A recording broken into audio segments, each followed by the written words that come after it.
let's see now. Hope now this is working. Also, let's do something about the camera here.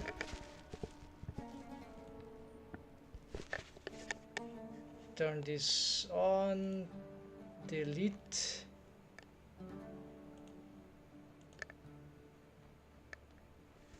All right, is it working now? Welcome, trending visuals. So sorry about the microphones. Apparently there was it happened yesterday, same thing. A friend had to tell me that this was going wrong.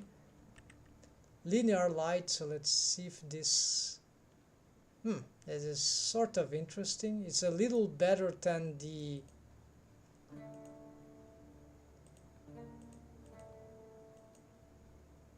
actually soft light is better. It's better than color burn,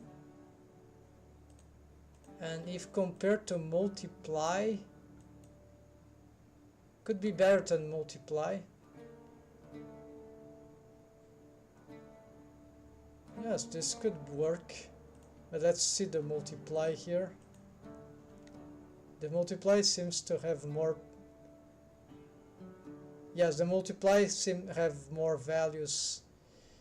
Yes, now I can hear you. Thanks, nice works by you. Thanks. Yeah, so some updates here in the rendering, shading and compositing. There's a long time I wasn't able to find any result with that, good result, right? So, and now suddenly I was testing the workbench, and wow, it's something.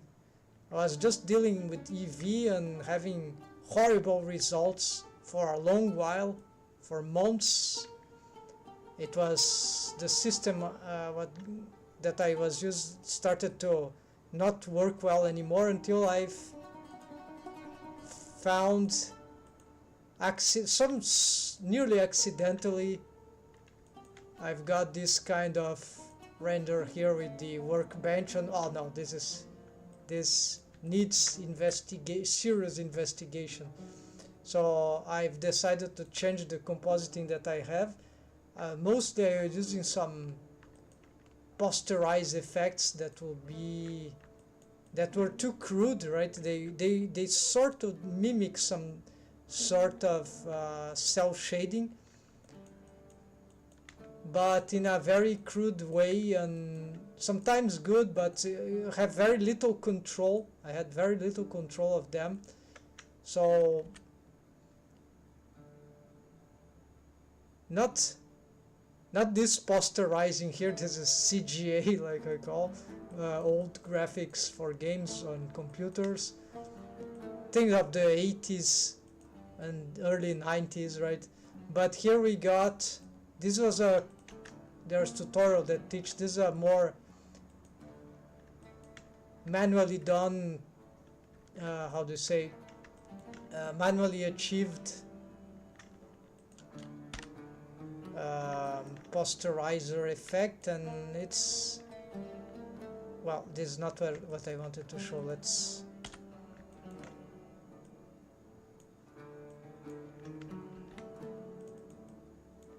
and this can sometimes provide, because there are more controls here, so this can provide some analog to cell shading on EV, but it was limited. So I was essentially using that and not having enough good results. So here's what we can achieve with this. Of course, now I already have the cell shading on the shading system itself, so it really doesn't mean anything now. So yeah, it doesn't mean anything now, so that's just bad example. So here let's go back, and here also let's use the reroute and do this we don't need. Yeah, so, and then from this I was on this one, EV brighter. But this is the workbench. So, and I got this. So I messed up the... No, I didn't mess up. It's just wrong switch. Alright, so I got this, and so this is very good because in real time we can, without, at least in my computer, without the subdivision surface modifier, let's use the simplify thing, without the line art that which I have here, then we can have this kind of posing here, quick posing for the... What's happened to this camera? Alright, I don't need to be looking at the camera, so let's pick the character. So you see how this can work, right? Very smooth for posing and very colorful. So pure workbench, rendered workbench, and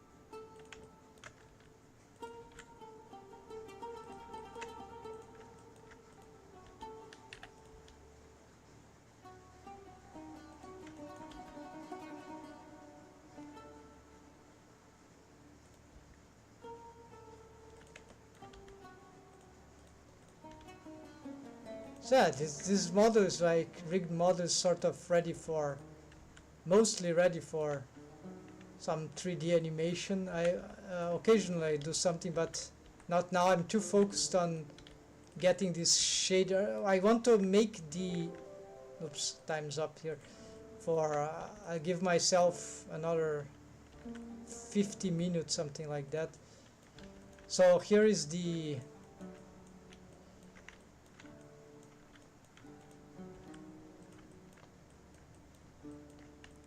and then we get the camera. We can hide the armature, just in our post, turn on this stuff, turn on the, well, it's already for render, so I don't really need to be looking at it. So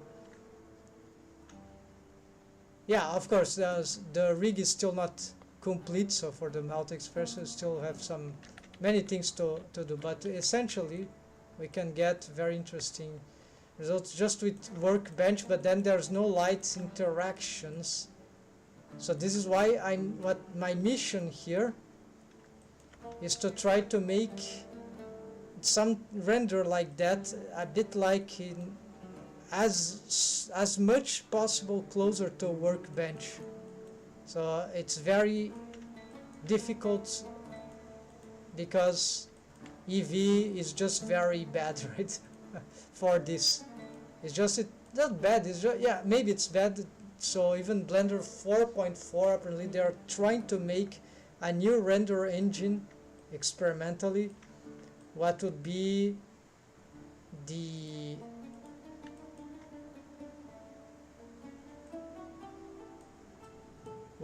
some sort of NPR, non-photorealistic render for toon shaders, so focused on cartoony render and stuff like that, stylized render instead of realistic. So they apparently, if that is true, that someone told me about this idea, I'm gonna make some tests and install Blender 4.4. It's the alpha or beta, I don't know it's an experimental version that is going on, and apparently they are using this new, they are trying to implement this new feature exactly or precisely because the current ones are not, solutions in Blender are just not good enough. So like workbench is very limited although it can offer great results. And then EV, it's maybe it's too realistic cycles, don't need to say. So essentially there's not a dedicated render engine for the cartoon shading, and this is terrible. So this is probably why I'm struggling with EV, and this is why probably they are doing this experimentation, because it's very hard to achieve, in my opinion, good rendering, cartoon render, that's original ones in Blender currently. So let's get back here, and okay, so I need to continue this. I was making these mixes here, so the technique here, one of the last ones that I'm attempting, is to recombine the color map,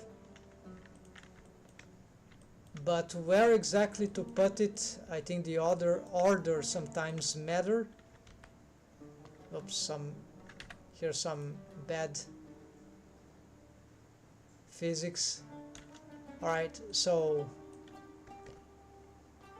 let's get the always here.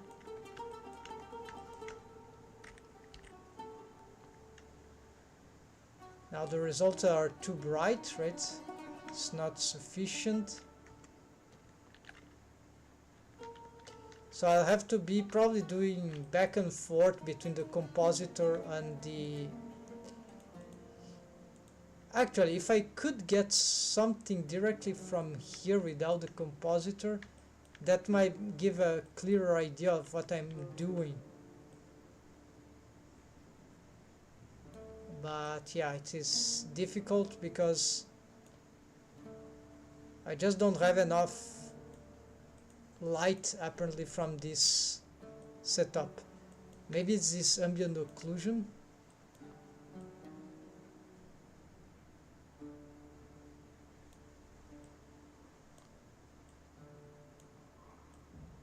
No, it's not the ambient occlusion. Or maybe if I...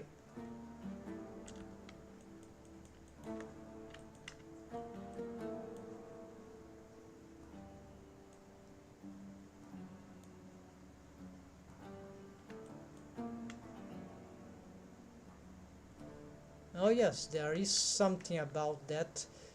So let's try to do... This seems to be darkening the scene. Yeah, this seems to be responsible for some darkening. Okay, let's try a different approach here, because I've tested this and it's all creating some issues. I don't need a lot of space for this. More space here.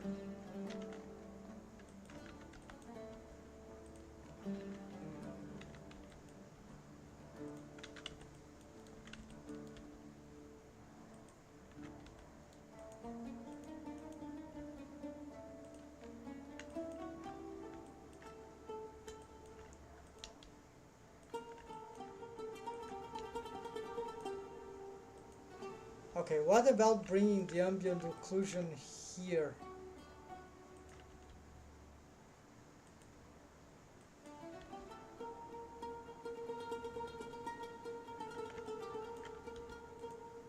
So right before this, some mix color node.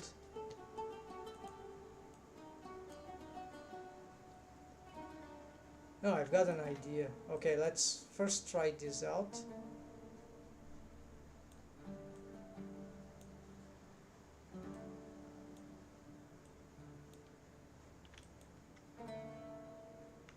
Oh no, this doesn't work. It needs to be converted first. So of course, so I can't do this, but maybe I can bring this. What if I bring this stuff then?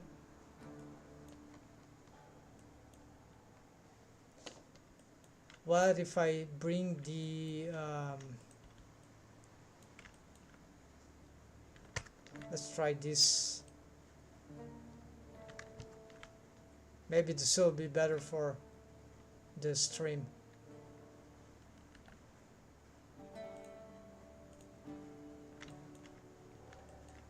Okay, then I need to get this one into here. Where, what do I mix? Color mix, right?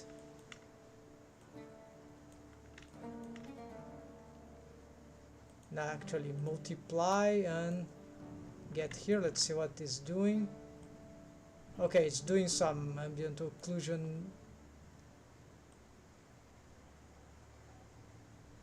color map, ambient occlusion. Okay, soft light,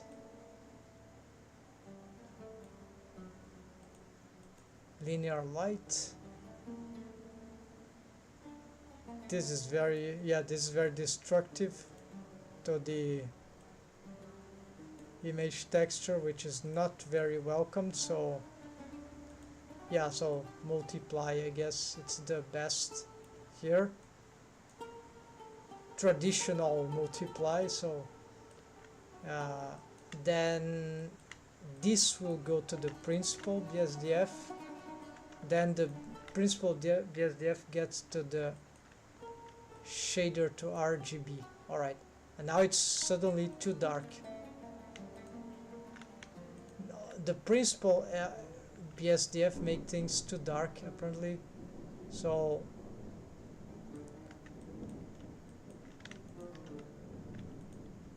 what about the diffuse shader?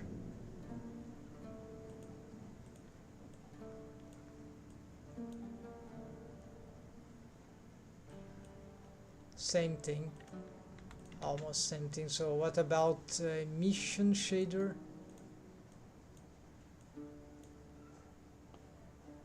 Emission shader for texture, interesting.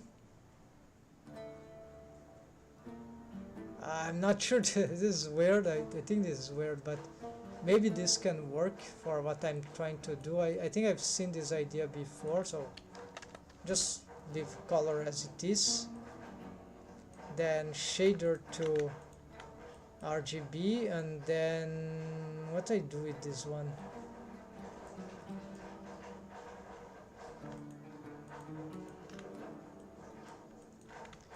Yeah, then all this is like not required, because yeah, I'll probably have to reorient these things.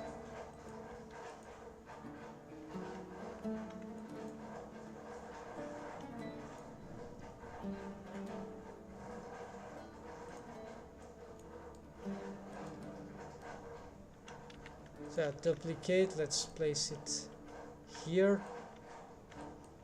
Now this is more like a mixing stuff, right? Yeah, this is not gonna work. Yeah, no, this is not, it's just testing some stuff. So here, this is probably not what I want, so all this is... Yeah, I didn't need this. Okay, there's no shader here. No, there is the emission shader, alright. So this, probably need to mix that. This is the ambient occlusion mixer, then we mix here before this one. Shift D, mix with what? Okay, mix with the color map again.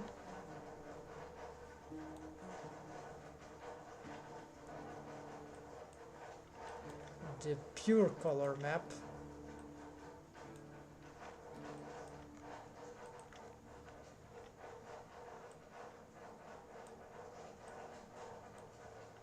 Then we got emission.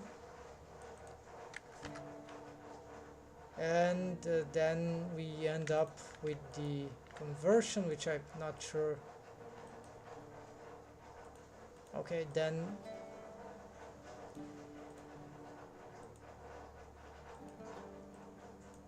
linear lights, no soft light. Now this is again,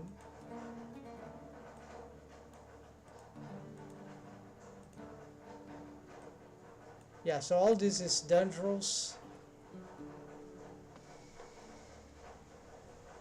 too bright. Yeah, so if I, the emission, of course, because this is the emission, so let's try instead this.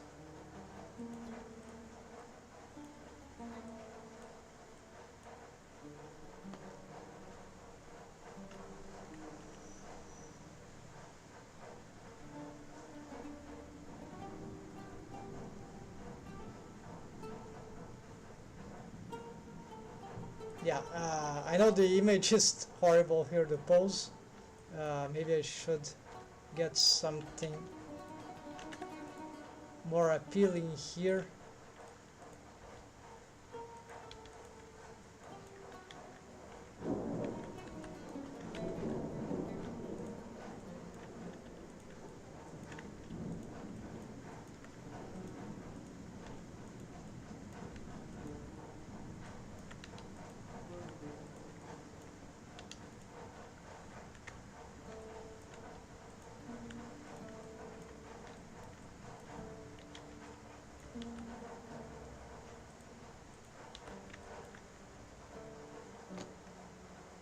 Okay, this is enough for testing.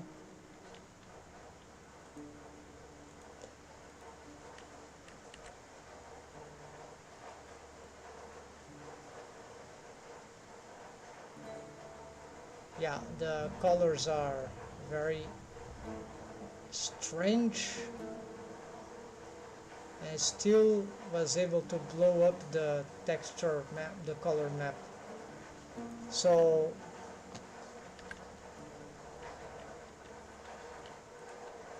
this is what is very, very hard. It could be that the compositing, I'll have to readdress this stuff, right? Like turn this off here.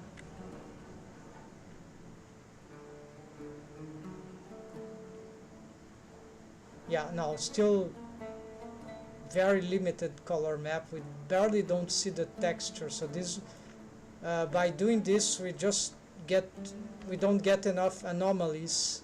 So it's less organic. It's not good, in my opinion. So we need to. So probably what I did in the shading was very bad. Trying to bring this before. So should I save this or should I load? I think I'm gonna save this as an iteration. I'm just gonna load because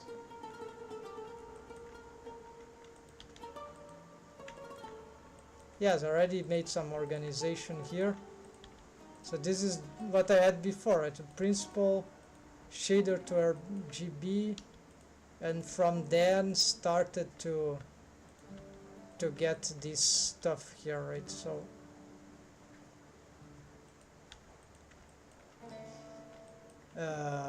so it's clear that this.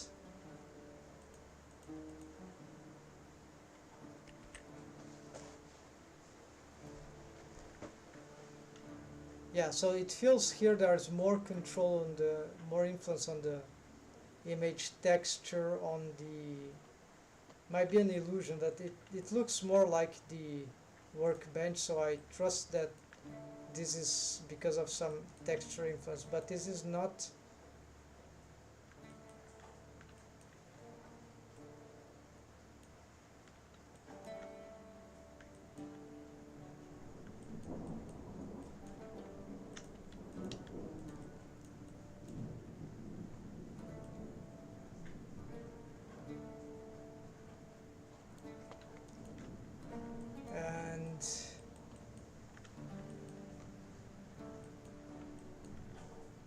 Yeah, I think I'm out of ideas at this point for.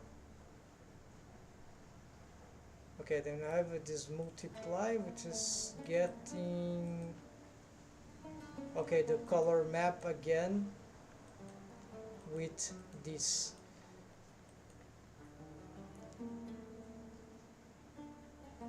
So the other thing that I've tried was to get,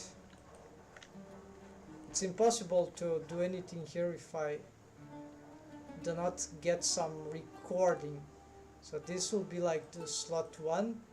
Let's get the slot 2 and do some comparison here. So I'm going to do something what I've already done before, but we're gonna compare. We're gonna mix first the color map.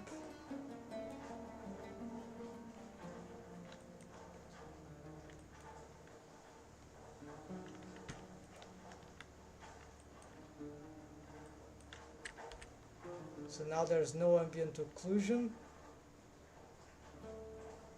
Let's compare.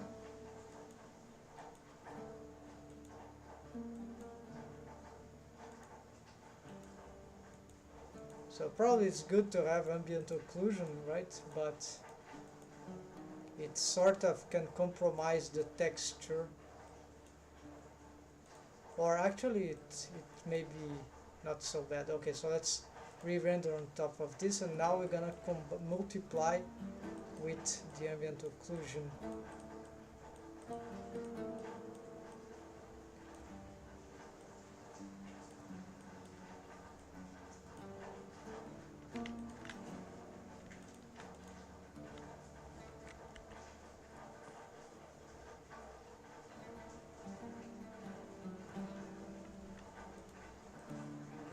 No, the results are the same.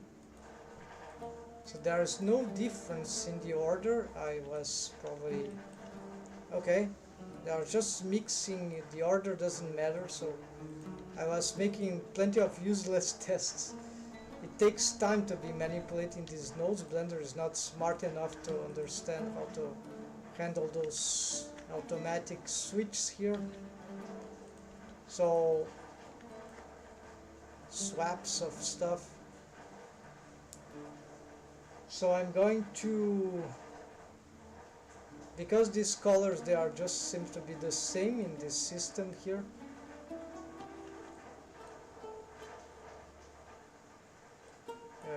I just forgot what I was going to do. So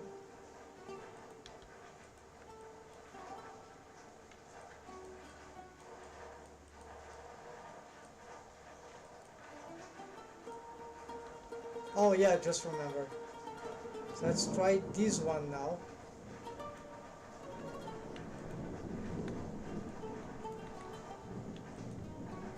So I've placed the ambient occlusion as a FEC. Oh, then we get these white spots.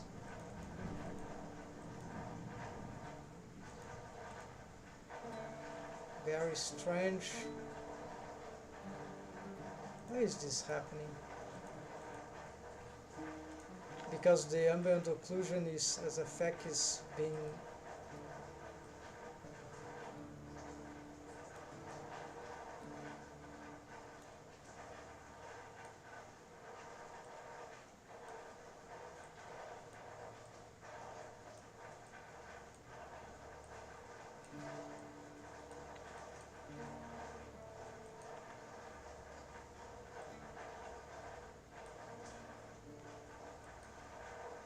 oh, hold on.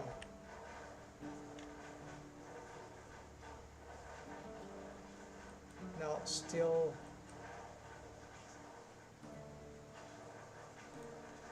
got problem.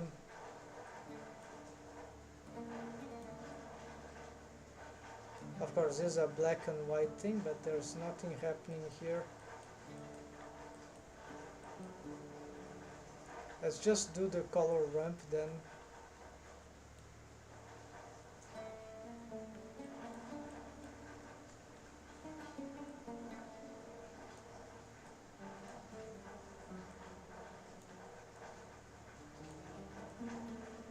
It's like I barely see anything happening here. Maybe something to do with the distance.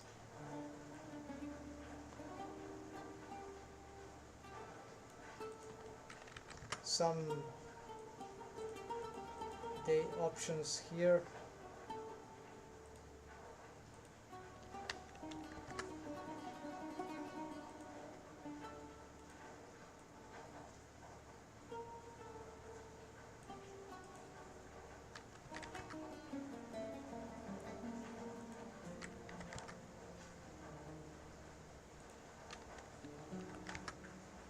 Not inside, wait, this is...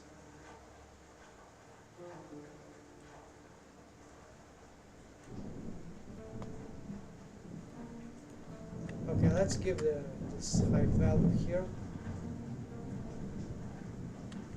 Let's render this and see. Yeah, so this is not giving me proper ambient occlusion.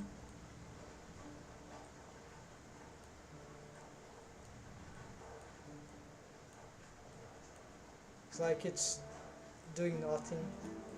So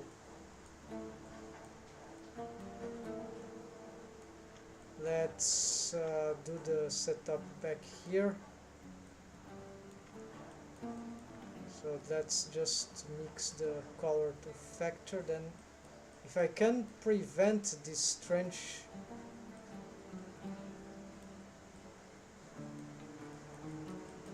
oh, of course, why this? No, of course not.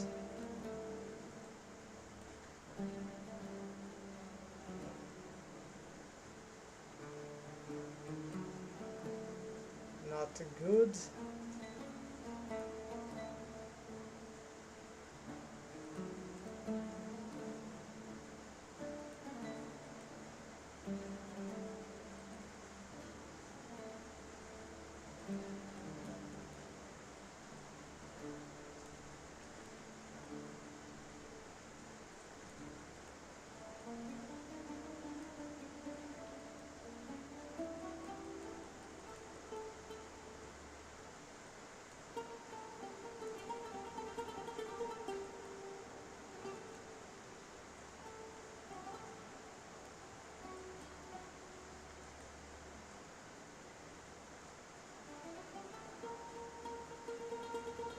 Let's try different here. What about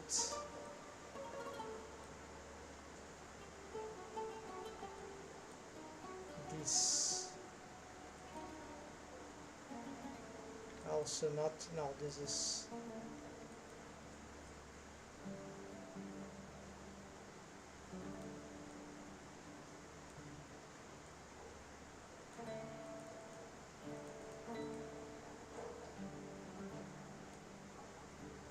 yeah, so this system is not working here for the ambient occlusion, so I have no idea why this is.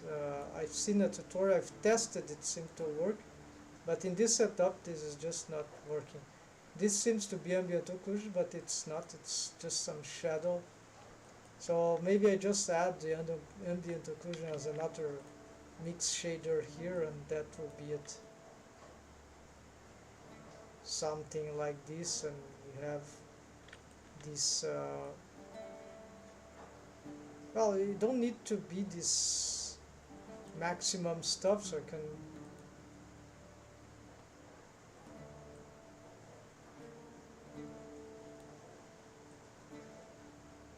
this affects the color, no, so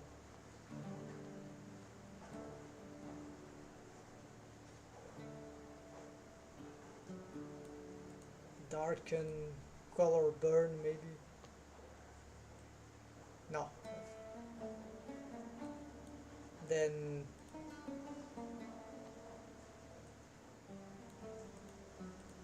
unfortunately it lags too much to visualize all those things, but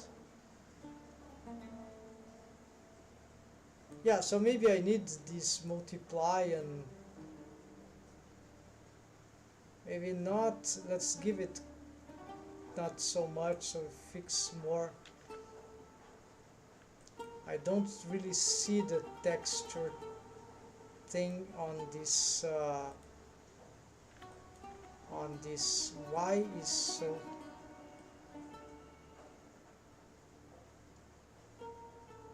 okay, let's leave it maximum there.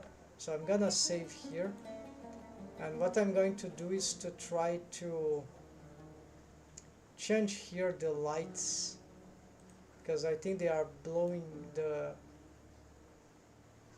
scene.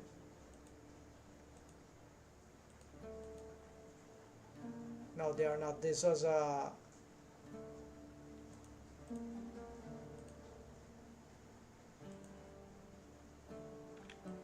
so you see without the compositor, actually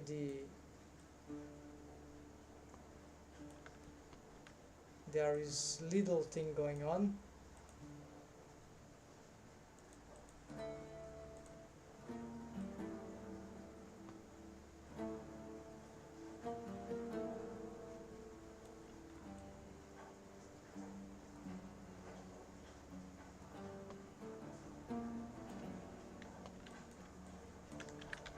So the idea is to get as good lighting, favoritizing the image texture, but it's already, we see that the image texture is very weak, so this is already compromised.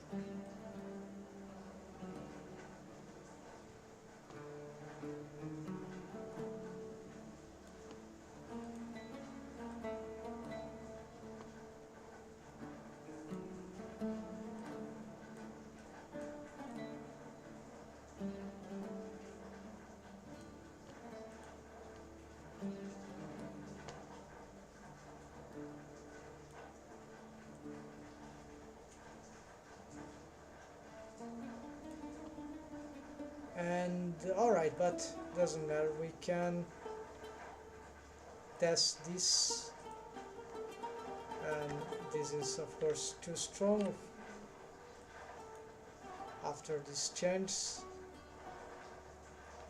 So the problem of course is that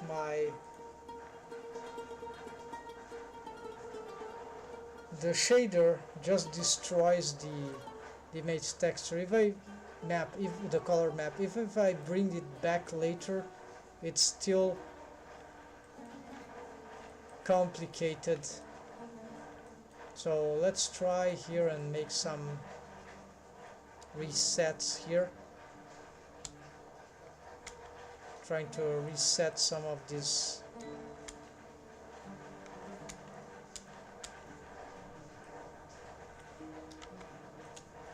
Mute this.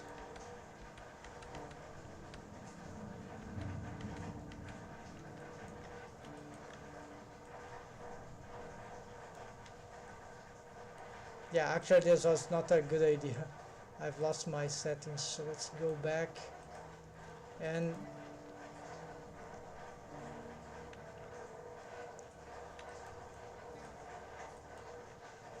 so the other idea then, instead of principal shader, diffuse shader already doesn't work. I've tested, but I'm gonna give a last chance.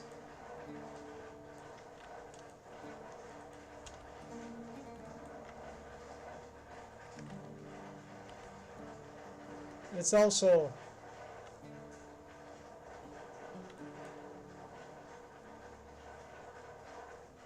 oh, maybe it seems a bit better.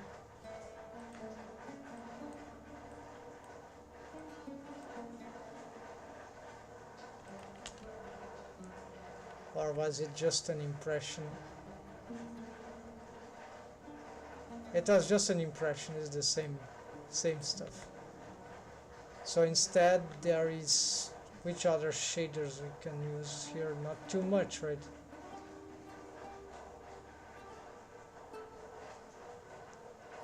Specular BSDF, I'm not sure this can be worth testing.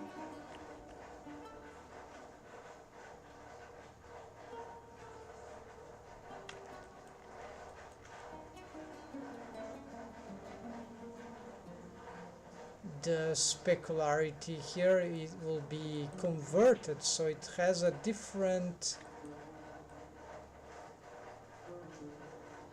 it will play a different role in all this madness here.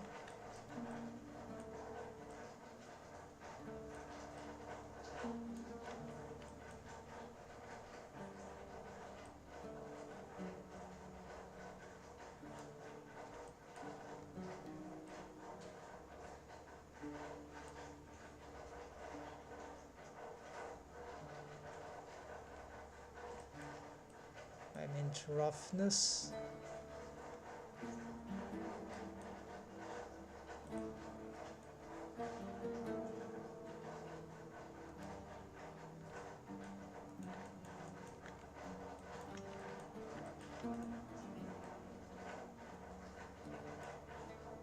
What is this? Oh, it's a specular map. Yeah, I don't know about this, so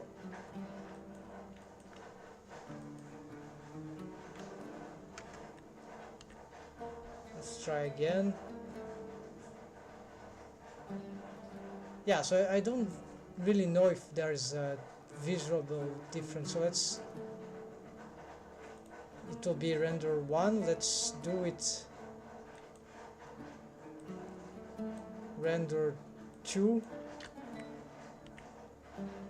So slot 2 is the diffuse. Slot 1 is there is some difference, but it's very subtle, right? So it doesn't seem promising. Yeah, it's the same stuff. No, not any of interest for me. So shader translucent, why not? Let's try.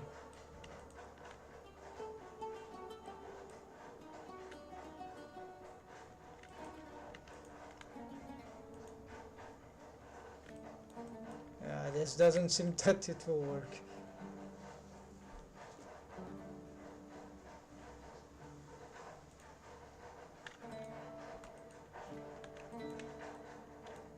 Then there's just the emission. The other is really transparent, no volume stuff.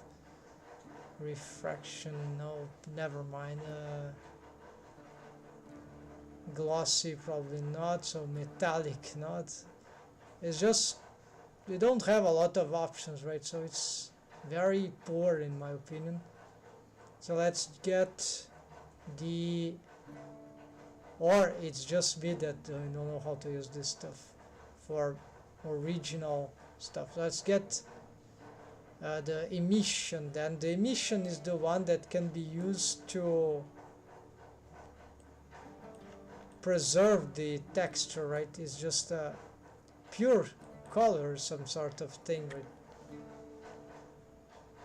It's just emitting color map, right, through some shading.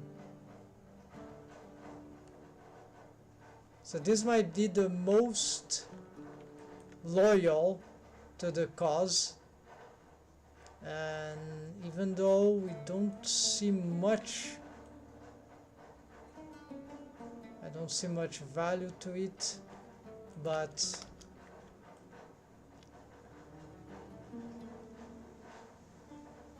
it's an emission shader, so in principle it will emit light from the object. At least on EV this, okay, so in with a lesser value than 1, we might have some better respect of the color map, the image texture anomalies, but of course if it's too much, so it needs to be maybe halfway, something like that. From this, convert this to, yeah, to then,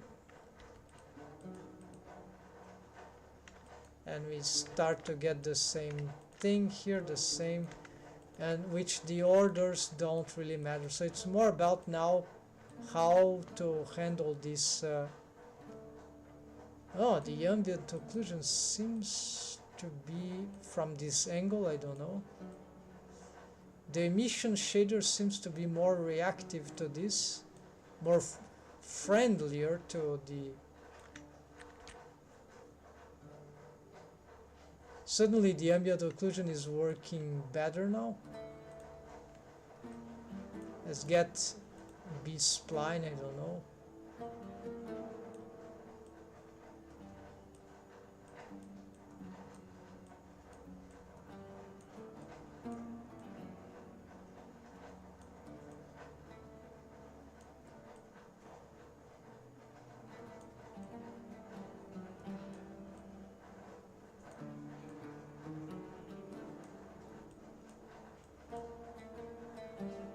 Okay, let's just try. No, this is too little.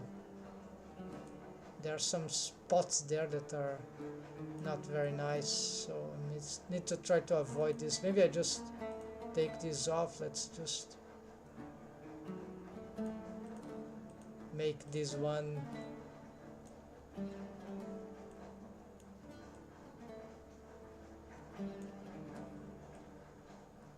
yeah, let's try this.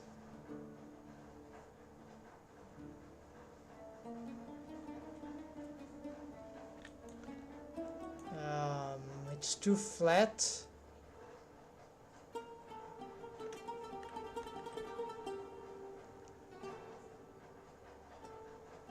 Some artifacts caused there by I don't know what.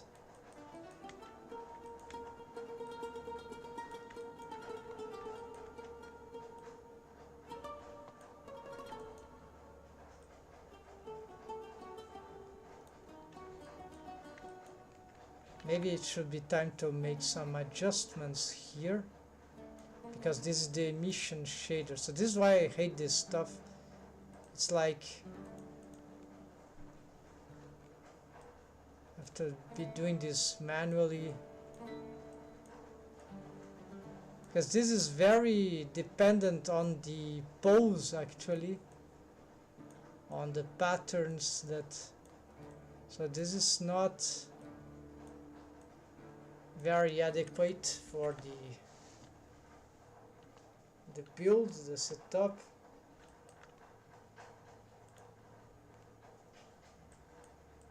Okay, but the emission shader seems to be the most accurate thing, although I could try to mix. I can try a mix shader indeed, like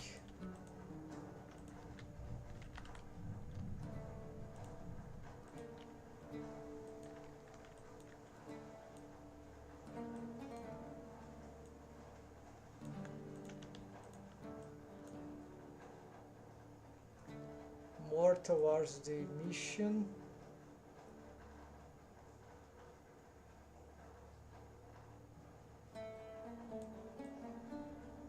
Not sure this will provide anything good, actually.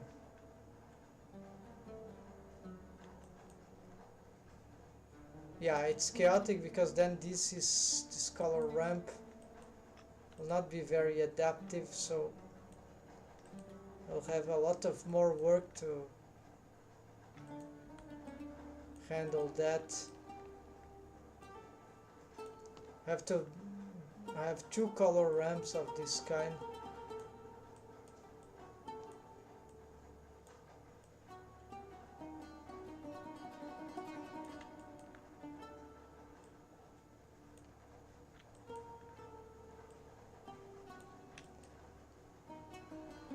Alright, this is getting boring, so let's get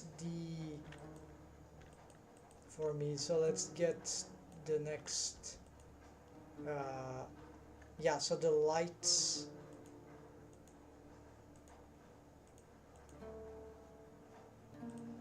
Let's go again to this light thing, and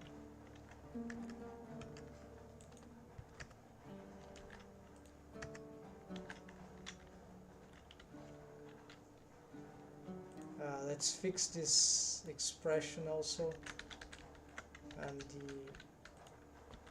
there are some bones here in the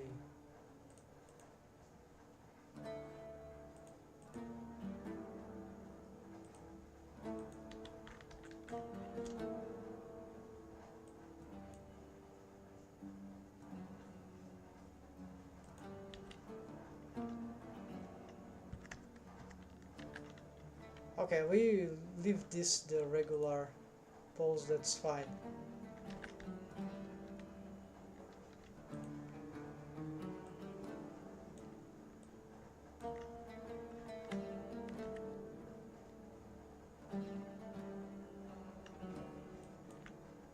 Okay, so this is not too bad, right? But this is the beginning, right? Maybe a little better for the image texture, I don't know.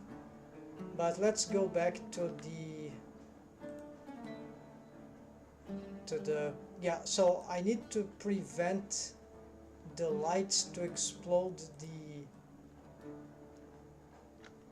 so I will rely more on the compositing now, because I don't trust the light, because they relate to the shader, right? So yeah, I need this. They affect the shader, so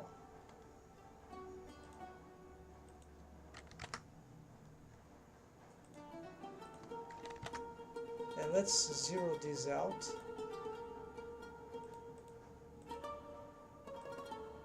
And this I'm just not gonna render for now.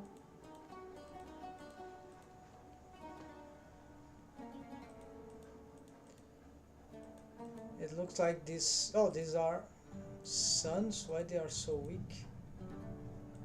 Strange. Okay, this is working.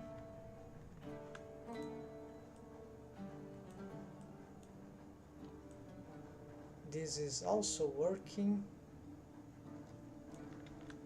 And this is the purple is also working. They have just other directions, so gonna let's see if we can change this to area. And then this would need, because my scene is very large, this is very annoying, so I think I cannot trust.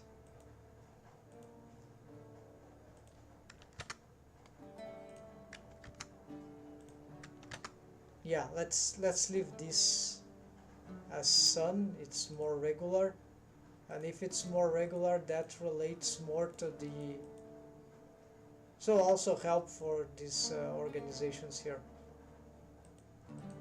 So I'm going to get to the compositor now.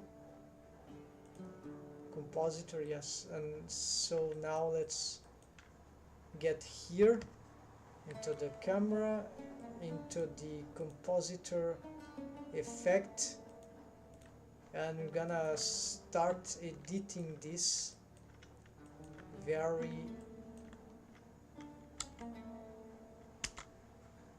so default these things.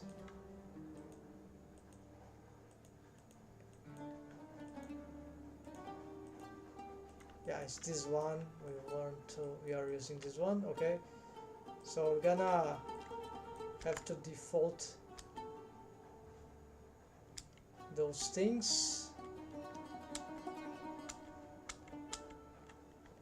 except this, the color balance.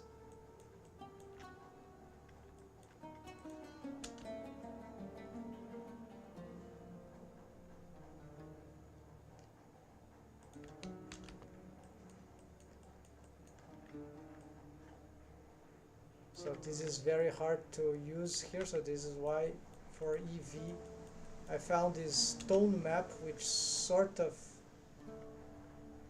can we got this contrast here, and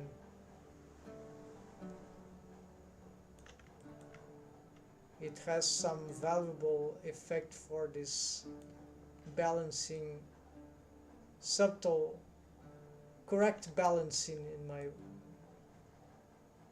It is a bit destructive, but it's can be good. So here we leave at 0, and we just augment this contrast. Then we can have this adaptive. We put it some value like here, and this other is color correct. So maybe just a little, so more adaptive. Contrast, we want something like that, and intensity is probably just a little in this case, and then hue we can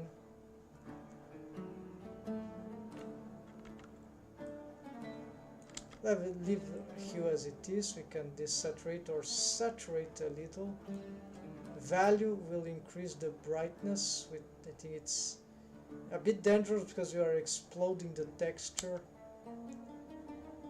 I think we already have, so this is super subtle. Let's see these ones.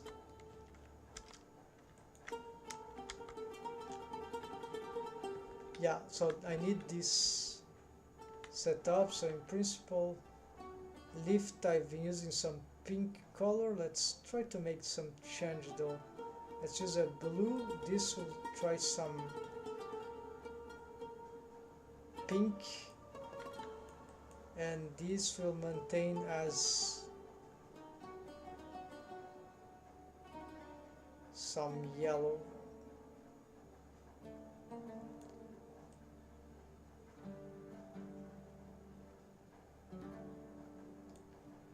Alright, so make some changes here. Maybe more close to the reds. Okay. So now we render, we have something peculiar. It is interesting, right? It can work. But then let's make some work here in the gamma to get this subtle contrast here, and exposure probably not. So just this gamma to have more contrast, which actually could be worked with this one. Less contrast here, so maybe this, yeah. And this also, you can probably zero this out.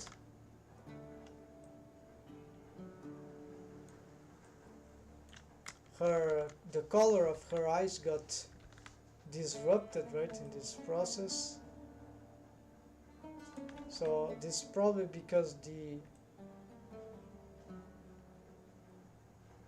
I haven't adjusted its shader correctly. Now the whole image seems a bit too dark, right? So just maybe less gamma just for... Oh, of course, I have reduced the intensity. This is a very strong effect.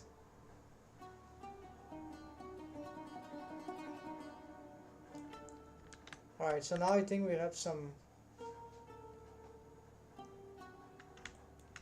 acceptable balance, right? So this will be tedious because I have to find a way to adapt all this setup to all the objects, but the result is appealing. I think this will be very nice. This one actually serves for both 3D animation and even I don't know, webcomics, illustrations, renders. It's quite versatile because now this is EV, so it can. Hello, welcome. Where's it? Welcome back, cousins. How you doing, bro? So I'm using this one, and let's expand.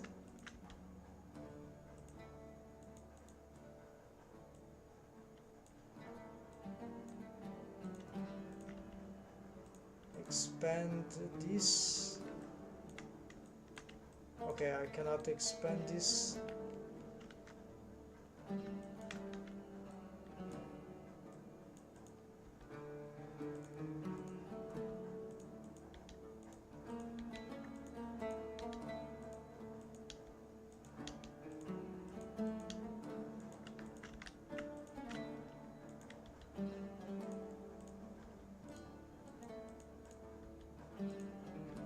There we go. Now they are into the correct one. So let's do the same here, because they are all, they need to be part of these setups, right?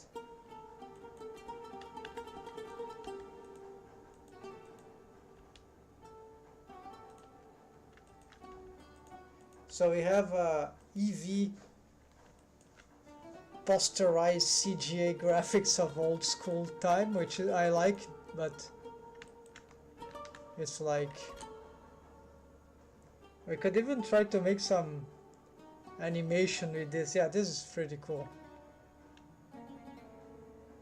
And then we have the EV work in progress, this one that is never-ending progress of the trying to emulate with EV the, so emission shader here is the proposition, maybe that is the way to go.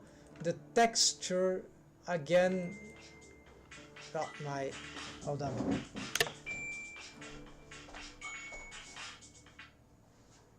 But the image texture got ruined again, but at least we have some, the color is good, there are some subtle crispier lines, noisy patches, there are some elements from the image texture, the color map, but they are not as rich as original, but it's sort of working. So with a bit more correction this can be fine. And then we have, of course, the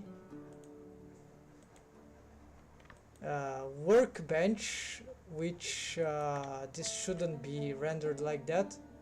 I'm still on EV, so this is not correct. So the correct thing, I can't automate this, this will be the correct one. So the best one, which is workbench, it's not cycles, it's not EV, it's workbench, like the best, simply the best of Blender. There's no explanation for that. So here you get some cycles thing, and yeah, the color map won't work for the shading, so I would need to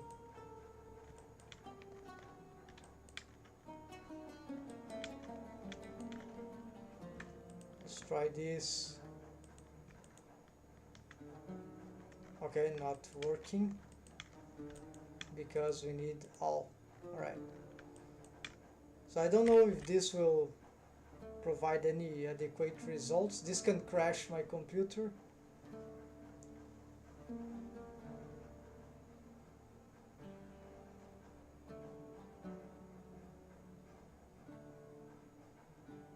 Yeah, not good idea to be rendering this. So I'm just gonna make this test if it doesn't take forever. And the one of the, yeah, it doesn't take forever. Interesting.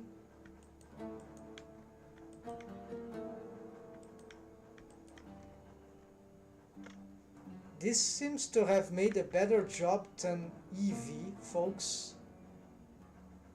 Remarkable. I would never expect that from cycles. What's going on?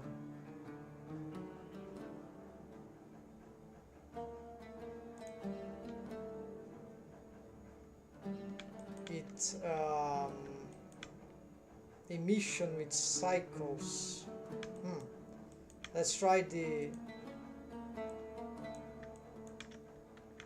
shader, diffuse shader, whatever. I'm gonna make this test, so I'm not even using the ambient occlusion or all that, because this is all after, so this is a shame. Or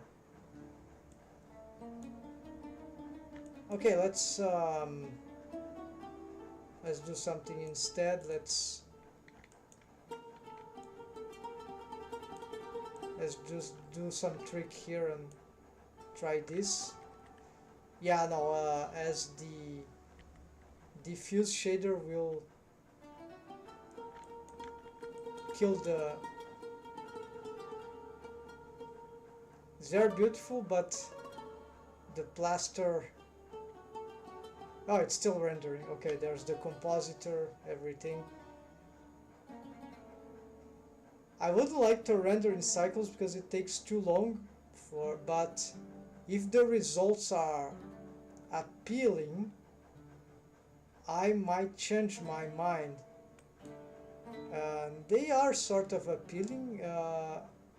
I'm curious about one trick here, which would be mixing these shaders here.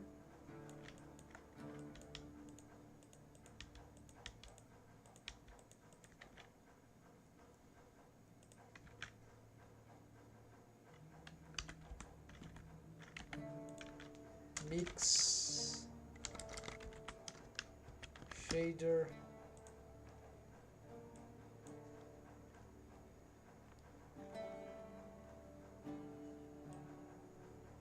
more towards the emission.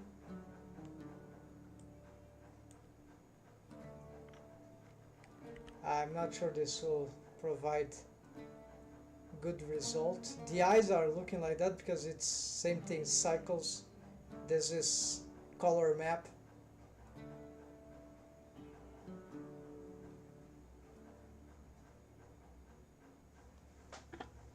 It just won't, for an independent artist, this will just not work. But look at the results.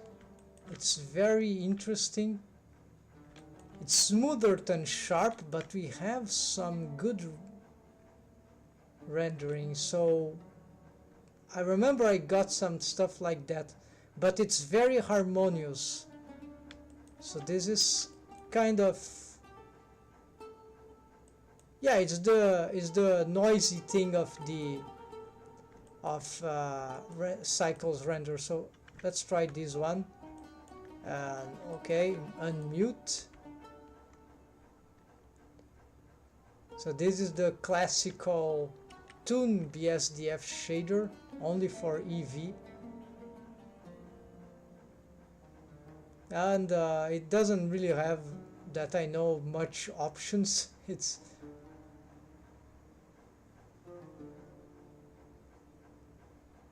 I wonder how people are using this, if they are ever using it.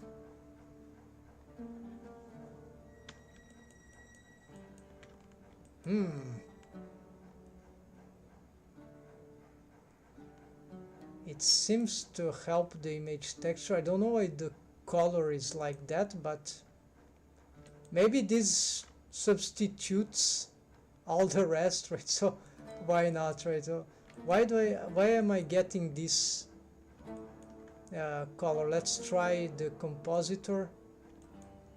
Oh, because I'm in the wrong switch, right? Or not, I don't know.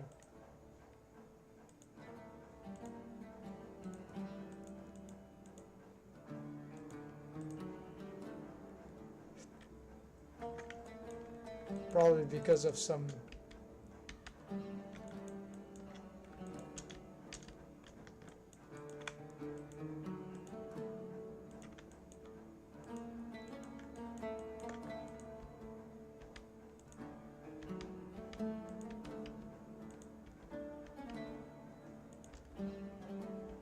probably because of this one.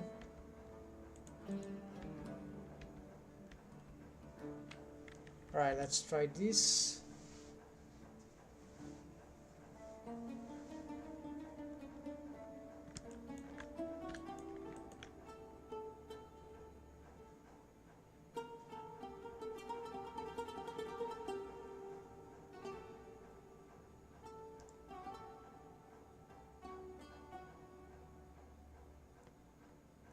Yeah, it's very impressive. But it just takes too long. But it gets the job done. It's not too far from what I was getting with my attempt on EV, so I think I can survive the temptation because it will cost too much, right? So cycles, just keep a backup of this toon shader. Yeah, it's very beautiful. It's the combination between sharps and yeah, edge, all that, right? You got it. So no cycles. This I haven't touched anything there for the cycles, so it's just okay. So let's just go back on EV and see what we've got. So you see, not that, yeah, this is bad because we need, EV gets too dark, right? So we got this notion, and this is using the toon shader, right? So now not, EV requires a lot of stuff in order to do something, right? So it's just, so this is not just want this last one, save, and so at least we know that the cycles is good with the toon shader. Yeah, so you see, pretty similar. So, and we can control the brightness with this with the compositor essentially. So I think I have completed the mission here to some extent. So the technique is a bit confusing, but okay, color map, whatever we have. Then we got some emission shader type, so a shader. Then we got the shader to RGB. Then from this we have this pattern that, do we need this?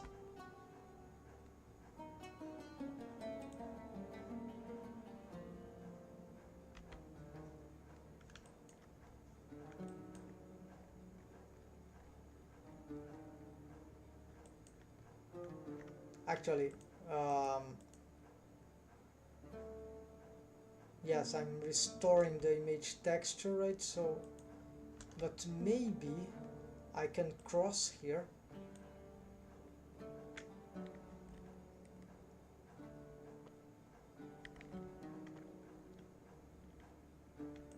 Now you see it blurs too much, so I need to recover the texture. It's too pale, too blunt, nothing of interest, no anomalies. So the image texture needs to be recovered. So we need to bring this back to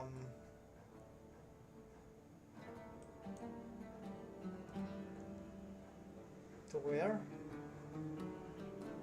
Okay, now this is bypassing, right? However, there's the question, should we need this color ramp? So maybe this color ramp is not required.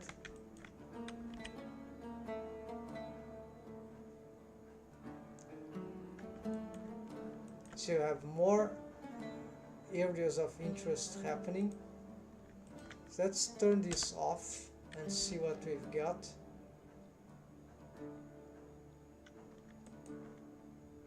It's apparently the same thing.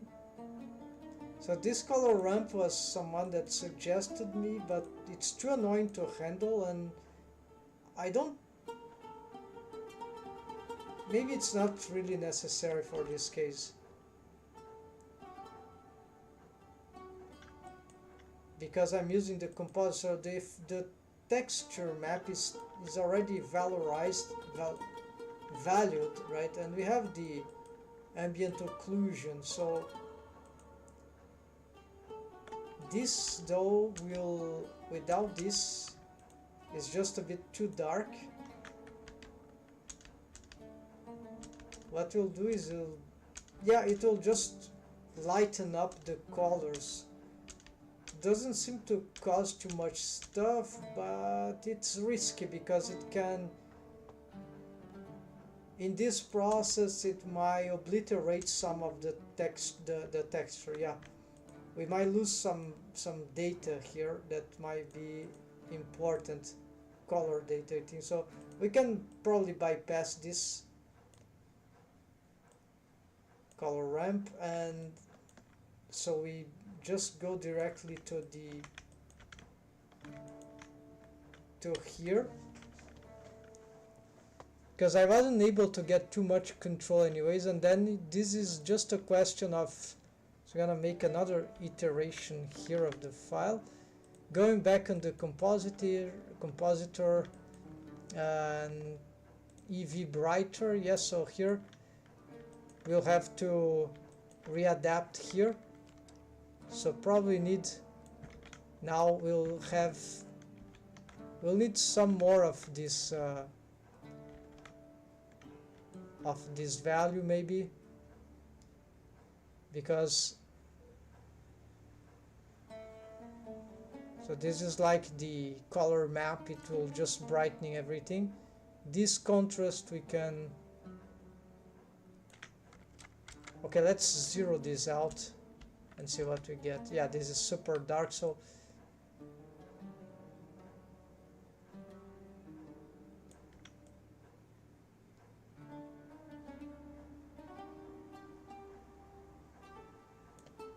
adaptive, so we can have this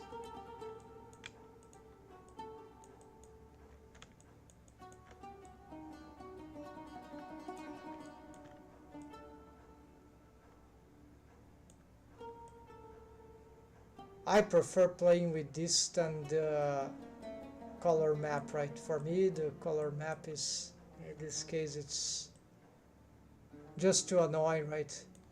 I know what I'm doing. Maybe it's not the best, we lose control, but we can get much better, easier output, right? So why suffer, right? The color map is not solving anything for me really, so I think this is smarter. So we can desaturate, we can play with this value. This will also create some brightness. So these combos that this combinations that and here we can play with this. This is super important, right? So the blues here, and this I've seen this somewhere, but I'm not sure if I'm doing this like in a very adequate way. I just know that it is providing some interesting results, so I'm okay with that. I don't have a lot of experience with color balance, but I've seen some artists doing it, and I think I start to get the idea. And this will be like small tweaks just in the end if we want. But in principle they can be zeroed out. Yeah, just, yeah, so here let's render this now. It's still very yellowish. Why is this? Is this hue maybe? So maybe I need to, yeah, by changing the hue here we can, it's something here, these adaptive colors maybe.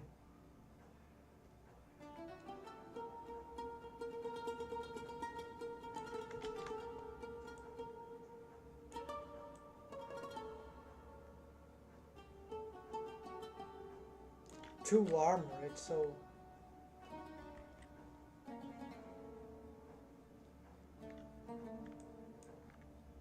it's still not, and I still don't know how to change how to control the grease pencil line art through the compositor. Very complicated. It's something, someone mentioned something about Z, you need the passes, did nothing. So super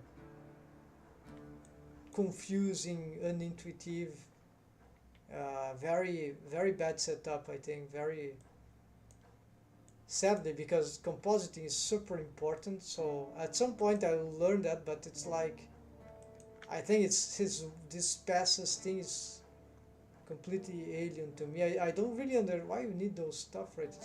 Why they make so complicated. You have to get the data here to get here. Why don't you have everything here for the, right in a menu? Right, well, why it is so? It's just bizarre. Anyways, I need here to get into the grease pencil. I even tried to do, right, I've added a new view layers with some holdout to no avail. I learned some tricks, but which are fundamental for compositing, but or relearn some tricks, but in the end, okay, so what matters here is to change this, manipulate the colors here of the line art. So it is showing here, there is this hue which I can manipulate.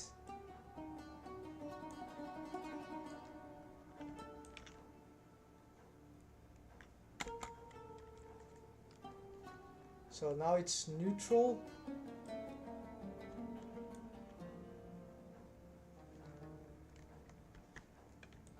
So I've decided to push them towards some more bluish, but it was too much, right? So saturation, we take off saturation, start to become very bad, right? So in here, maybe the opposite, saturating this would be a better idea, or maybe not, just yeah, up to here. And value, yeah, so value we maybe reduce, so you get some blacks. Yeah, so this might be a good thing.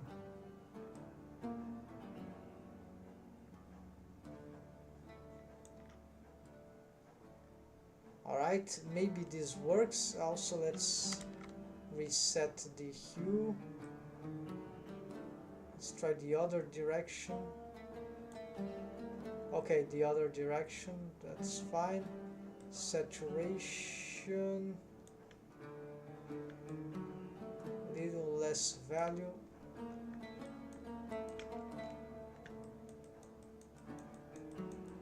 Alright, there is some influence layers, all layers, all material thing, that's already ongoing. 0.3, let's try 0.2. This is easier here in this process. 1 point, because it's lagging too much. Okay, more saturation than here, 0.7 maybe? No. What about 1? Okay, 1 is funny, but no. 0.1, 0.5, 0.4. No, yeah. So the problem is that this will move everything together and then they will swap hues. I think this is not super valid. So 1.5, 1.4.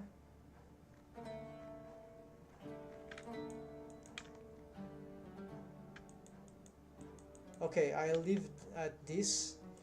There are some other effects for the grease pencil, that is other modifiers, but I can't seem to have them work here. Like, okay, there's this tint. Let's try this again. I've tried before and I wasn't very successful. So factor of tint, yes, so stroke, just stroke, this is all I've got, so let's try some.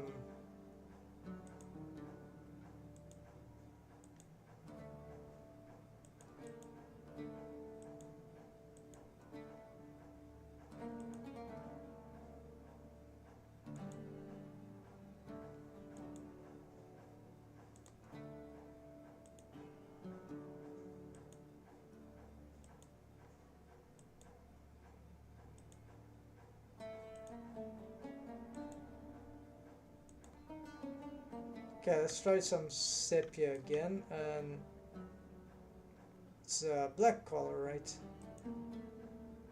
At this point, and factor, so here let's try 1, then oh, it can go more than 1. 2 is the maximum, so I don't understand this factor. 0.2, 0.5, 1,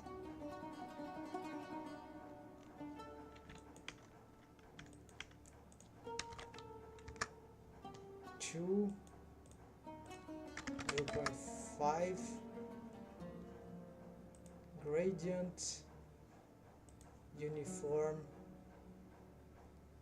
factor through waves, so I don't have wave paint for that, so you can target apparently a vertex group to the grease pencil object, right? Affecting the points. So now this tint is hard to use, so I'm gonna ignore. So I think the only thing left for me, colorize. Does this work? So grayscale, sepia. Oh, there's some.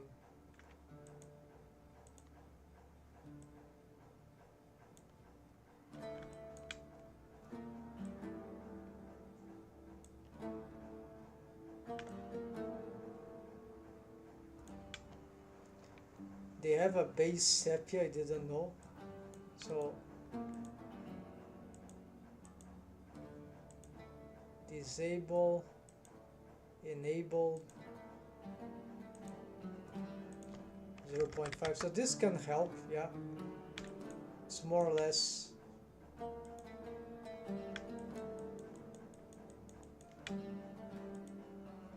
But I'm already doing, yeah, so this is a cool one. Maybe it's more economic. Let's leave it there. Glow, I want to test this.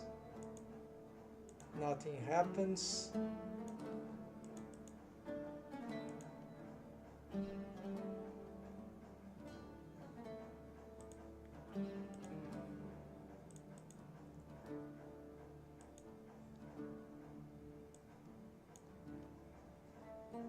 So strangely, I don't see anything here.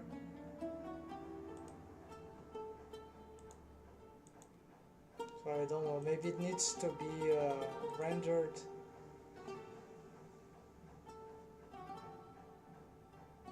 And wave distortion, that might be funny.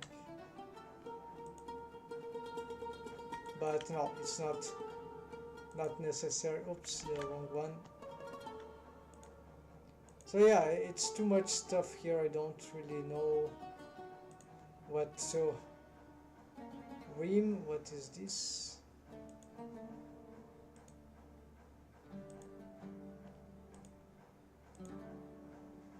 I don't see anything.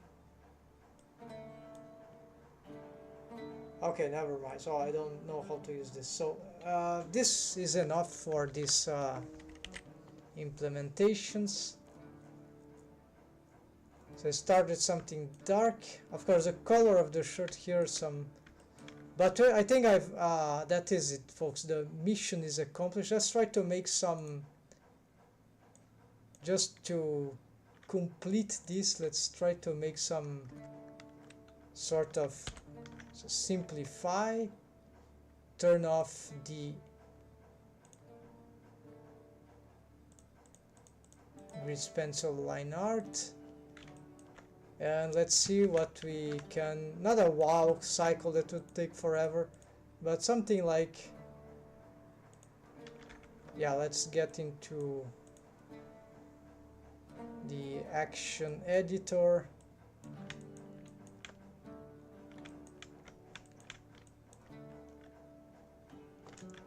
Okay, let's get here. Let's insert. Yeah, first let's create an action. So Aisha walk, whatever. It's not a walk, but doesn't matter.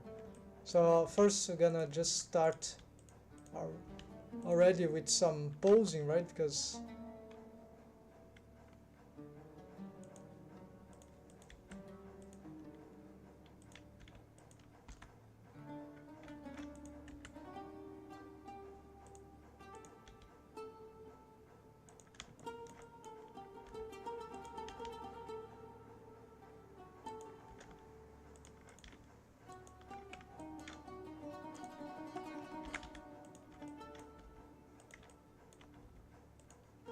so how should she be walking?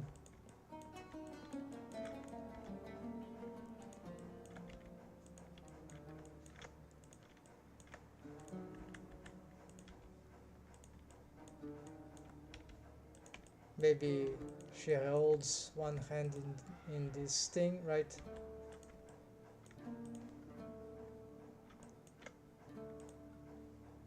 Let's try to make this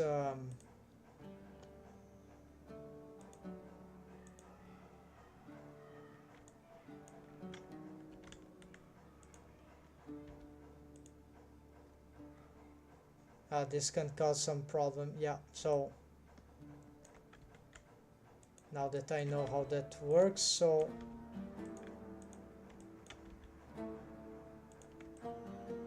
I need to have a bone of reference here. I don't have a bone for this thing, so oh, but I can target something here.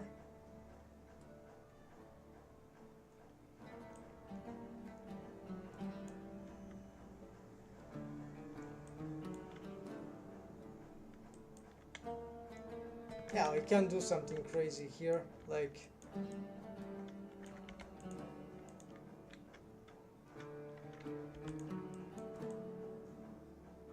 we can get this face and make face target assign,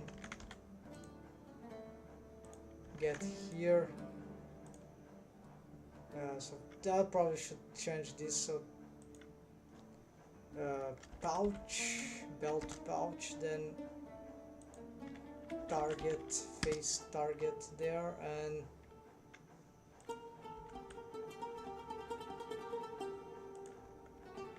what that means is that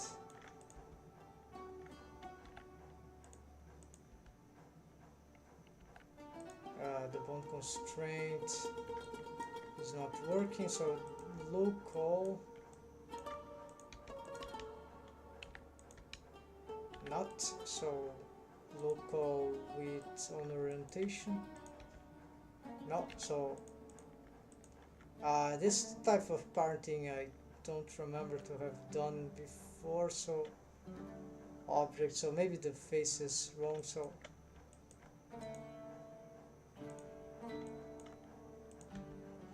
oh, the parents, yeah, the parent thing, so it's probably there's no bone.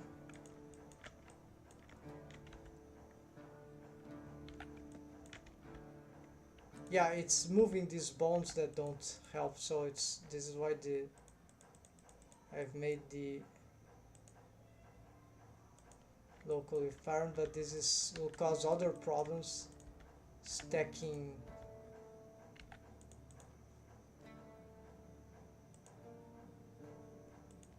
There's just no other solutions in Blender for this.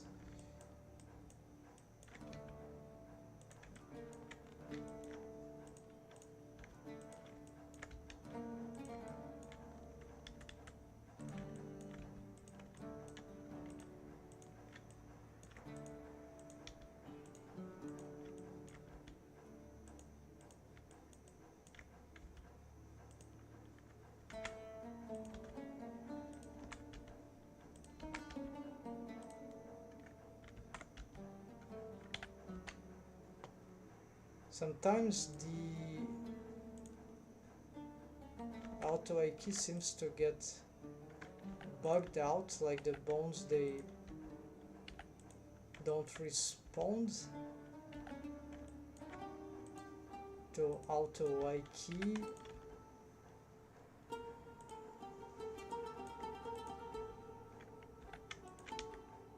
It's like as if they got disconnected, but no.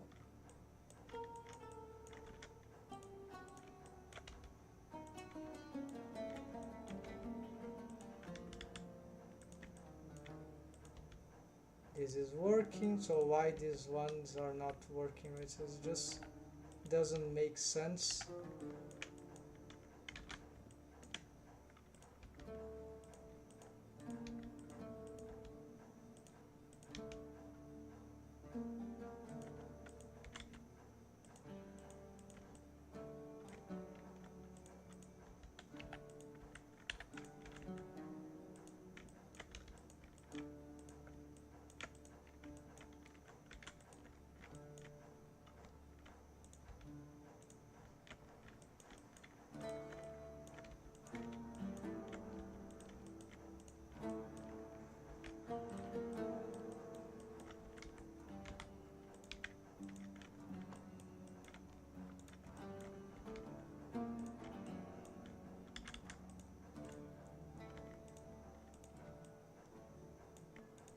What happened to the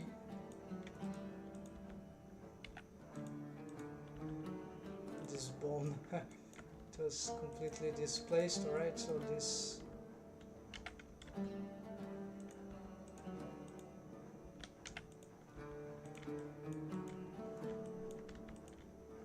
okay, so here first pose to start with from any position, doesn't matter.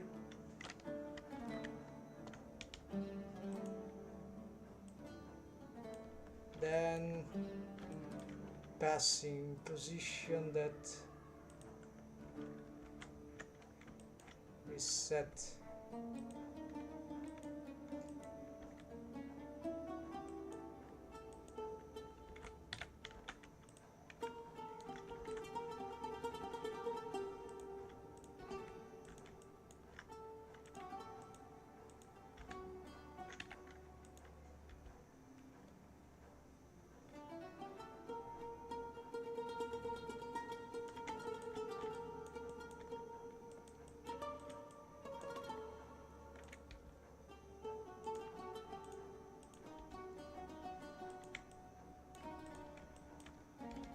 Yeah, no, not moving this. Instead, it will be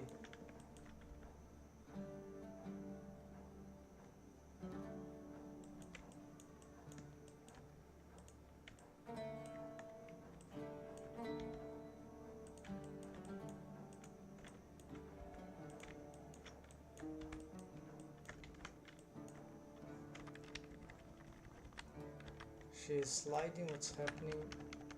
No, this is correct. Okay, it's just that this could be a little more forward.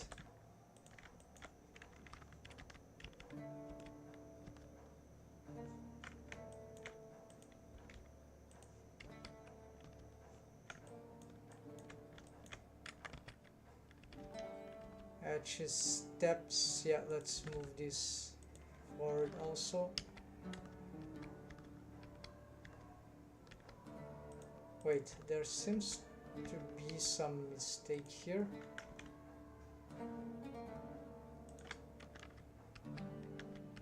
This bone seems to be sliding.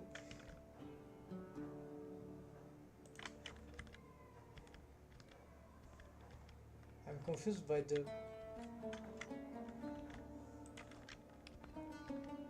It's like the more I move the bone, the... Ah, of course, this is a stupid thing. Of course, I haven't made keyframes in the first for all the bones, so I was just moving everything. So here let's insert all keyframes. Now from here, yes, now there will be, now I can push this forward correctly. 3D animation issues where you have to manually get those things right. So here can address the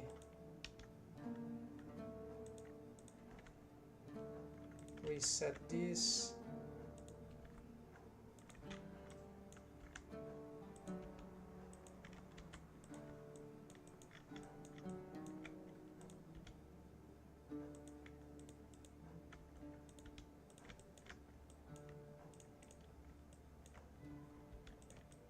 So here the hand starts to, should use some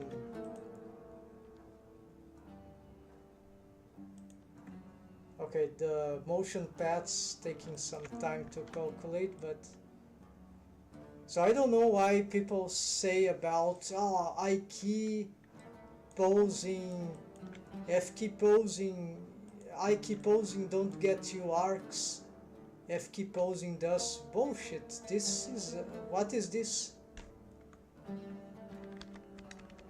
I don't know if some old setup, old school idea, old school technology, but in Blender, here we go. There's perfect curve I key. If it doesn't, then just have to pose a new keyframe, and then it auto interpolates. So I don't know what the hell they are talking about. My I key is good. My I key does ballistic rotation. Maybe there's something that I'm missing that I don't know, but for me this is perfectly animation logical, animation logical. Okay, so here we reset this. They might.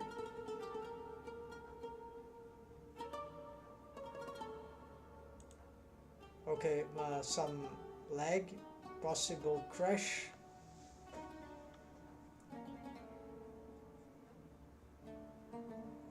No, just some. Alright, so let's get back this hand. And let's shift D. No, not here. Shift D here. And no, this. Let's go back. So let's pick this original, just this, just the hand here. Shift D. No, I need to. Do I need to really? Insert keyframe. Okay, there it is, but okay, P, no, it is inter R, no, it's T, no, yes, it's T. So now just Bezier curve, then here we got this, insert, Shift D, no, Shift D here, move this like here, F, it's not in the right position. Oh, it's interpolating with, no, it's not interpolate, so why? It feels like it's calculating the motion path. I didn't call motion path for this, it's not. Okay, let's take off the motion path and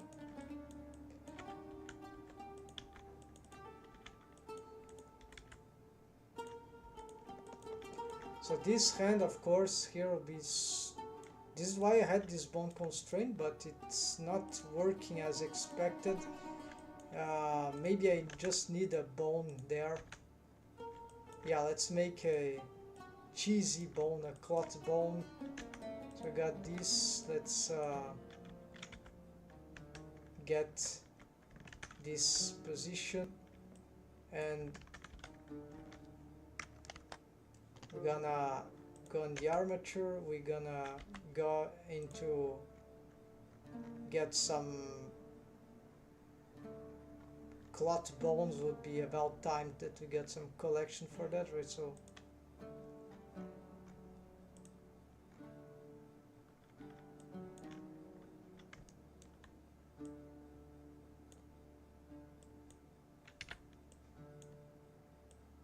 my middle mouse button is not working. Where is the collection? New collection.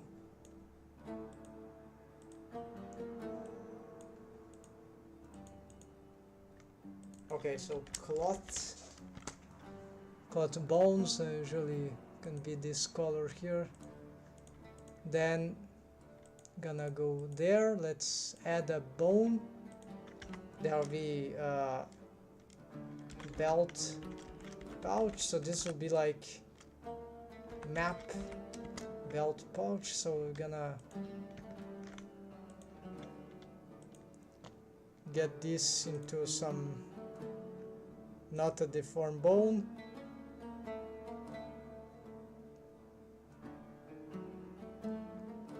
Copy transforms, right? So but first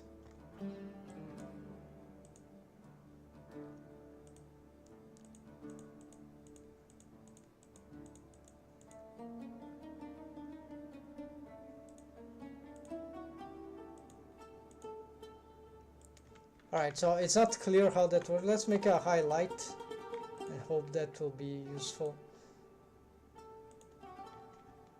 Oh, I've been using this Windows stuff. Sorry folks if that was disturbing. So here I have this asset here, this prop belt pouch, and I've created a clot bone for it, or clot collection. Usually this will be later, but in the bottom of the stack of the bone collections. But here, this is Bone Manager done, by the way. It's free. It's an extension now in Blender.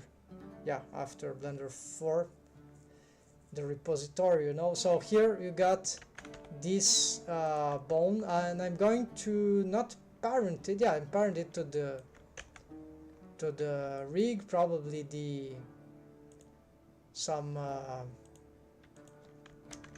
edit mode, keep offset to the center of gravity. I'm not sure if that's a good idea, but most likely that will work. Then I need to create a bone constraint.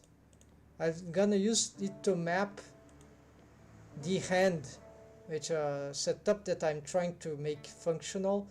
So usually I won't do this. It's not a vertex parenting. It's instead, it's just a, let's use copy transforms. So I've created in the mesh objects just a vertex group for these vertices there.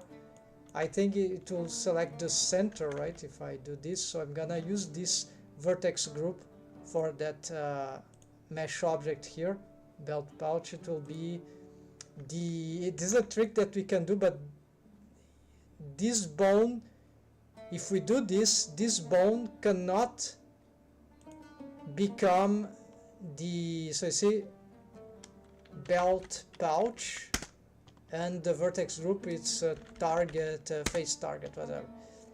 And replace, here no pose space, okay. Okay, it got aligned in some way that I'm not sure this is what I want, but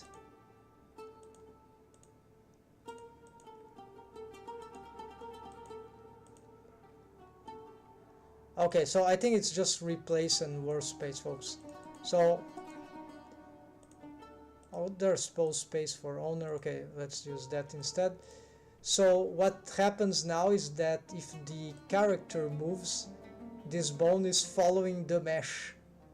So you can do crazy things with that, like you can have a bone. I don't know how you do that, but maybe sometimes it can be interesting. For a control rig, I don't know, you use shape keys, then you want the bone to follow the morph, so the morphing mesh But attention, that bone cannot be deforming the same mesh that it is controls. So if it is parent to the mesh that it is deforming or indirectly deforming, because it would be a control bone, then I don't know if it is clear, but that will be a dependency cycle. So it needs to be a neutral bone. It can be a control bone, but of something else, right? Cannot be a control bone of the same mesh that it is sort of bone constraint to. I think that makes sense, right? Otherwise, the bone will be,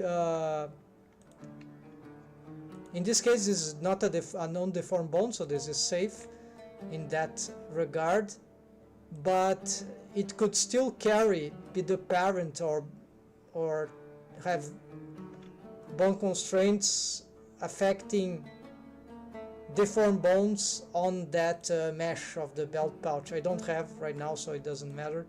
I'm just expressing that this is something interesting. So we can make a bone follow the mesh instead of the mesh following a bone, which is the more intuitive way, right? And sometimes this can be very interesting. It's a mapping feature, right? So what I'm doing here is that now I have this mapping feature. And now, as you can see, so what I'm gonna do, just to simplify, instead of having this following the mesh target, which I think it's annoying, I'm gonna get it follow this bone, this mechanism bone. And here, this setup target this. So this is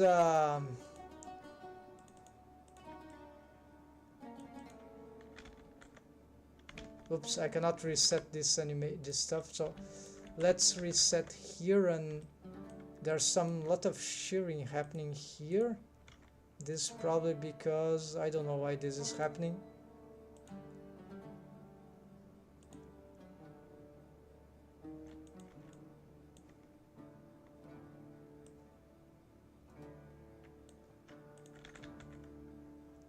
All right, I've reset the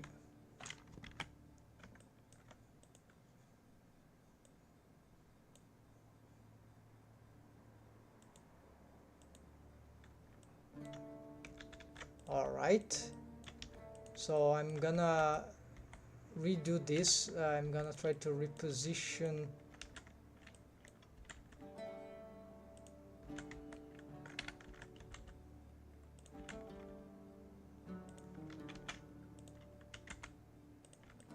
this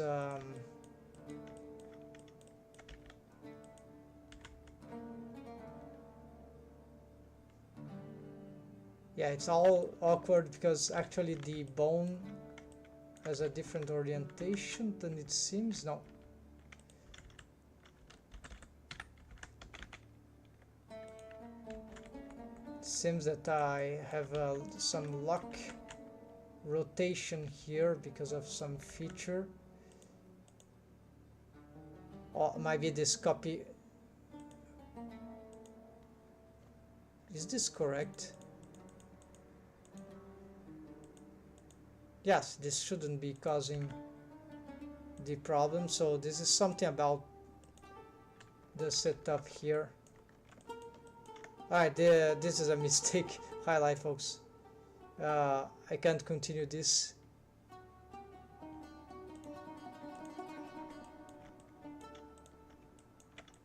Though if I find a solution, I'll recover this.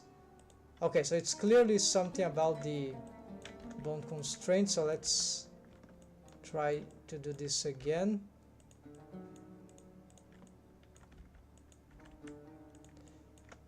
Could be because of the animation as well, so I'm gonna reset this hand just in case.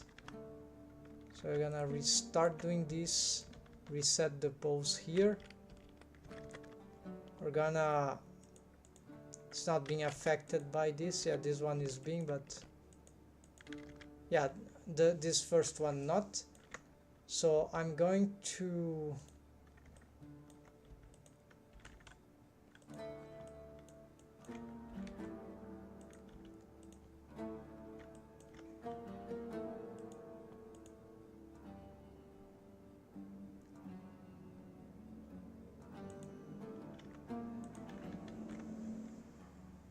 Okay, I know what this is happening. It's the local with parent. No, it's not.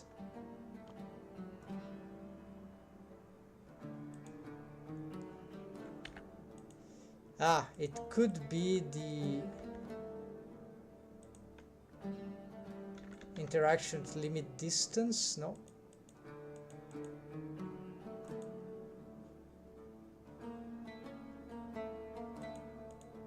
Okay, so there is something about, maybe I need to do this after original.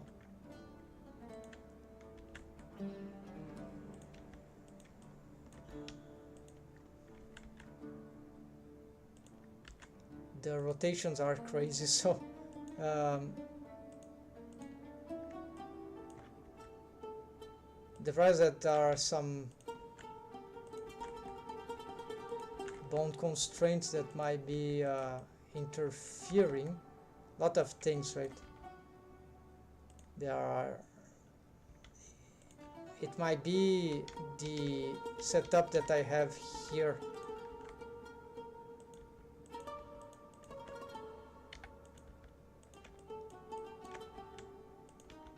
Okay, I can do this, right? So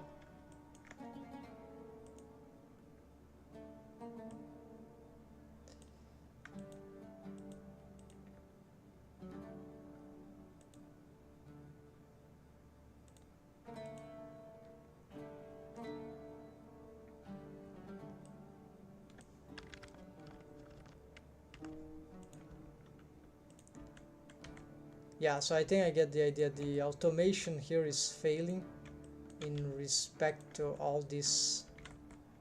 So I might need to use for this case the little hand. So let's get copy attribute selected constraint. So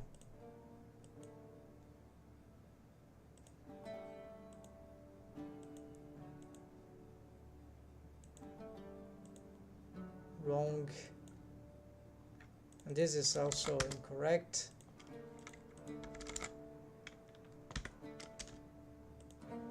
Let's disable this, because this targets can change. This can be complicated. We can have hundreds of this if we want.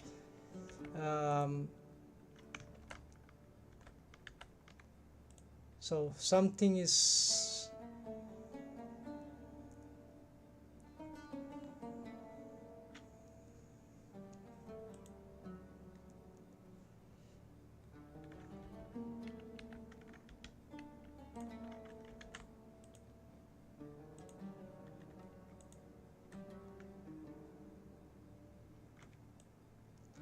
this parent auto the type, so but it's of course moving some weird way. So let's go back here, reset. So I'm gonna just try to pose from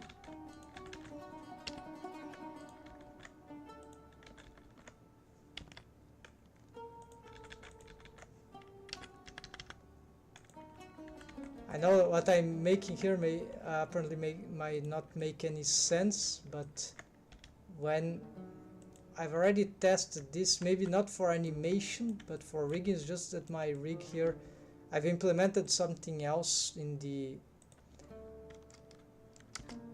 so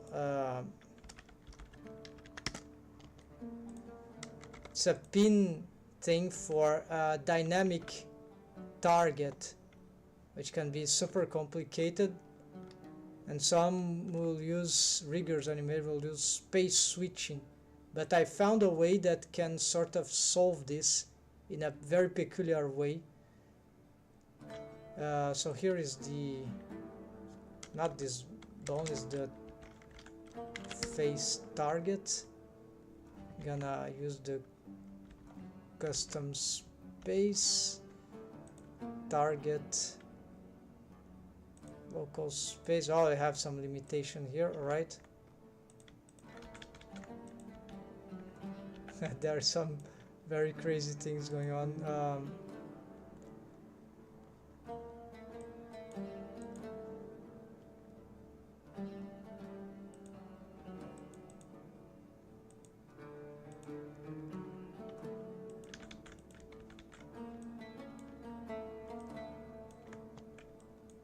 this could be because of the mechanism rig of this hand. So we're gonna just make sure that disable the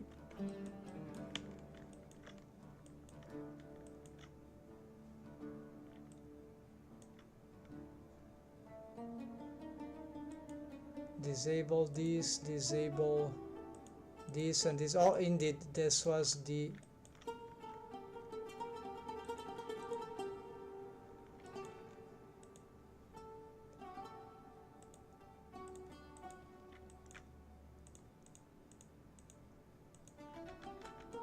okay, let's try now the basics.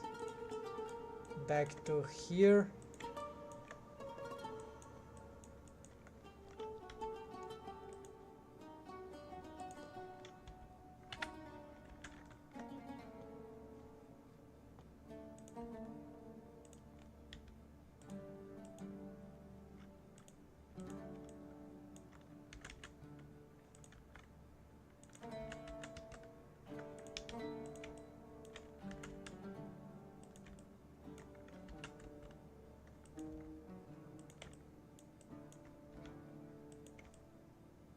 Alright, what is the bond constraint now? It is snap type, but is not tie, is the belt pouch.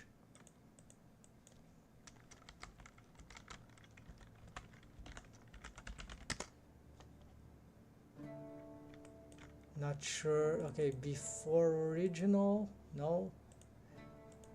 Local space, well, I already posed, so let's leave like this. After original, the hand goes crazy because it needs to be reposed, I think.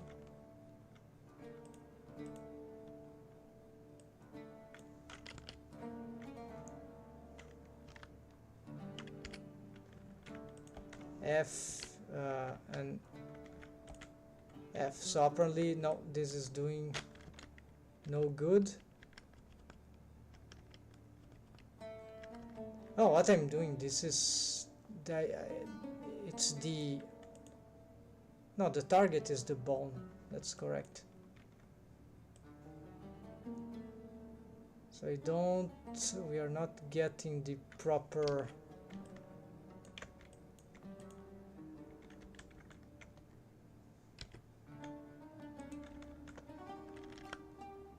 I could try something else, of course. Be more radical.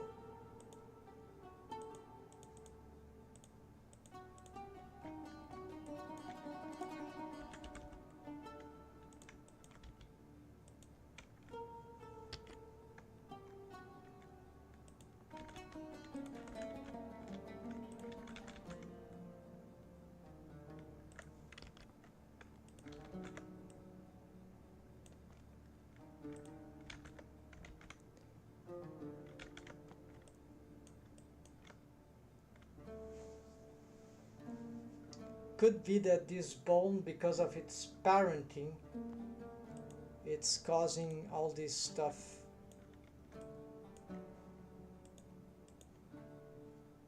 Local space, but here no parent. Yeah, so this strategy here, just because of the bone parenting. So instead of having this bone parented, let's try to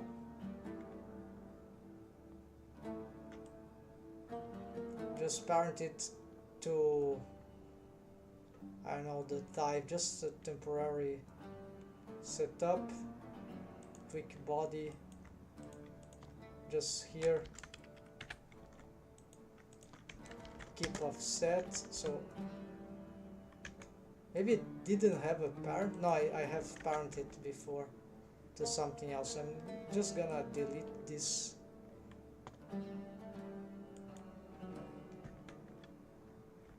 Let's now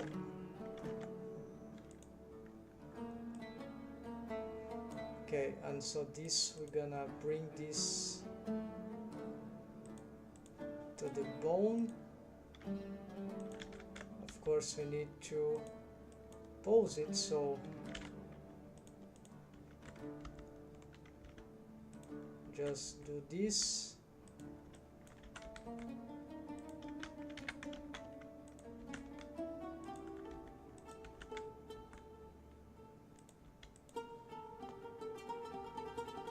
copy transforms before original. Oh, this is still working, right?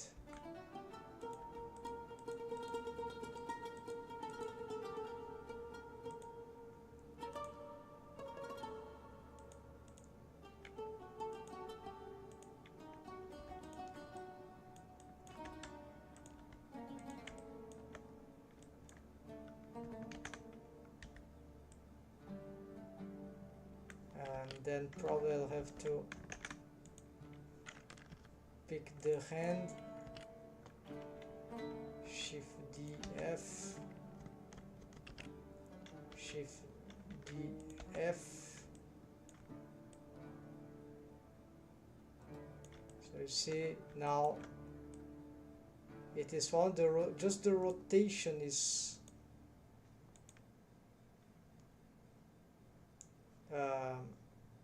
it didn't follow the rotation, right?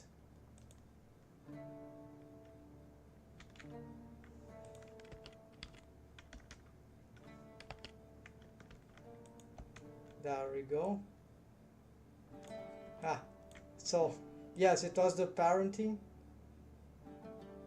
So how do you like that? So this is the fake parenting, and oh yeah, so this is dangerous because now let's just see if that is true. The theory that I've learned is that this will create stacking transforms. Folks, it is not creating stacking transforms for some reason that I cannot read now. So the only thing now is that I would like this setup to work with the other setup that I've added. This I think is safe. However, well, this we can...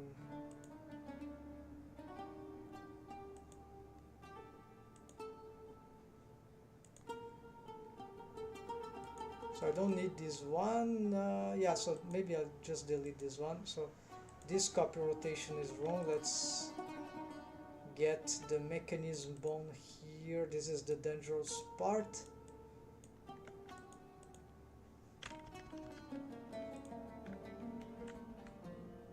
I have to derotate this once again.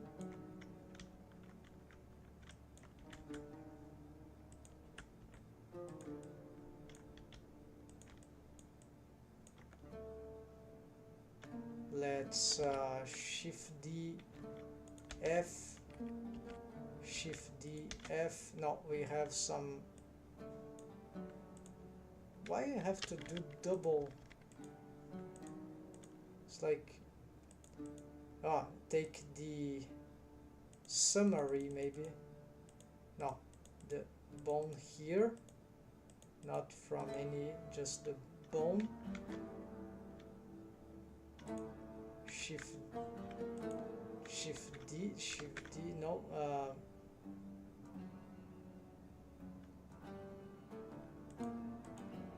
okay, the bone then here.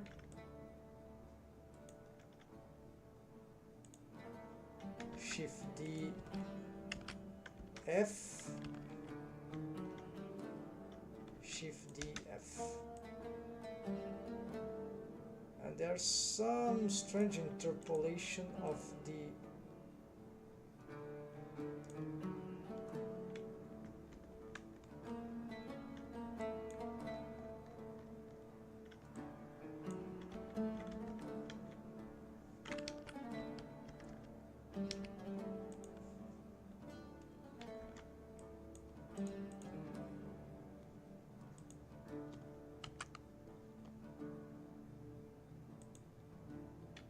no keyframe to focus on. What is talking about?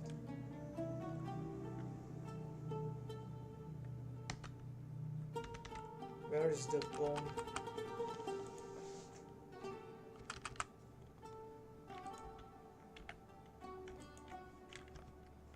Okay, let's try it again. Shift D. No.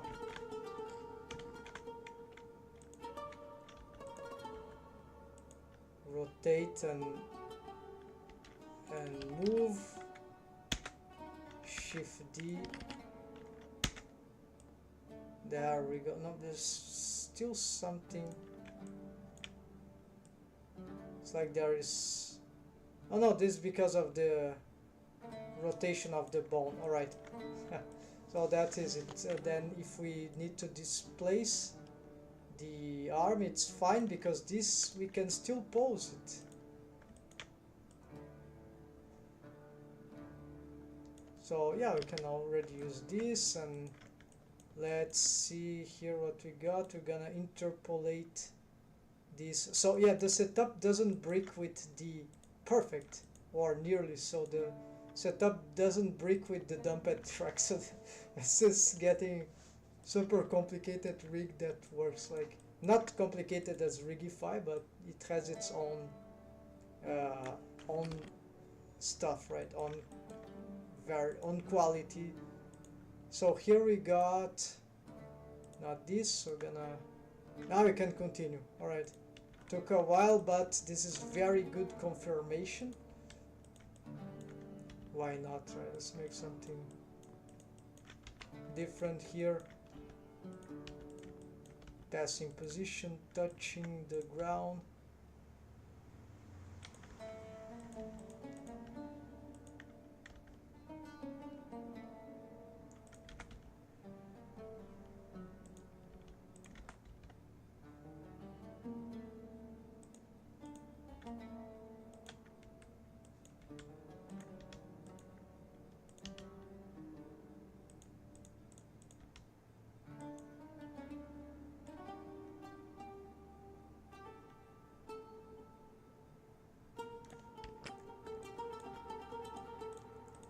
What this hand is doing, yes, it is leaving the belt pouch.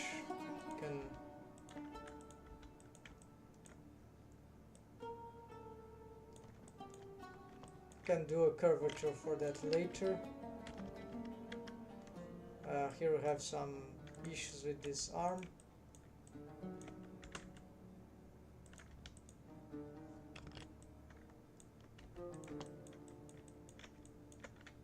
Control T. Why it is lagging to, it shouldn't be. So maybe it's could be the add-on of the bones, right? So let's get rigging, wiggle, let's disable for the scene. Alt T, this is my shortcut for here, so Control T. Now it's fast. So apparently, yes, now it's upper fast, or at least doable in a correct way. So you see the curvature.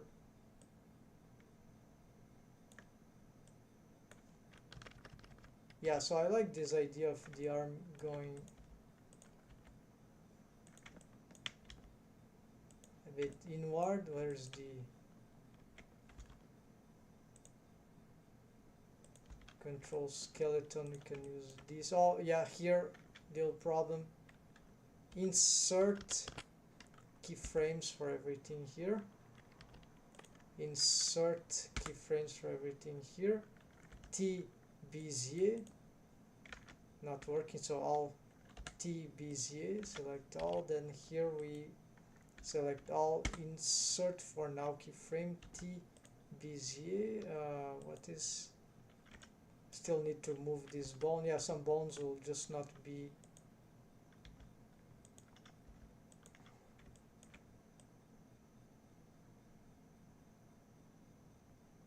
just walking flat, right? So not good. Need to make some, have some variation on the hips, so maybe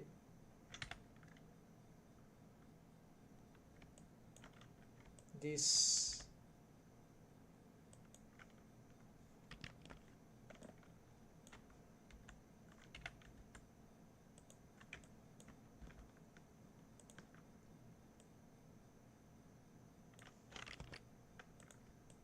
Now maybe this hips start to move forward, so I don't care. The hips are leading, so this is something the rigs won't do this way, right? So here is like super dynamic. We have I key everywhere thanks to auto I key option, right? So she's sort of losing balance. It's sort of awkward, but it's funny. Maybe it can work. Then we want some inversion for this,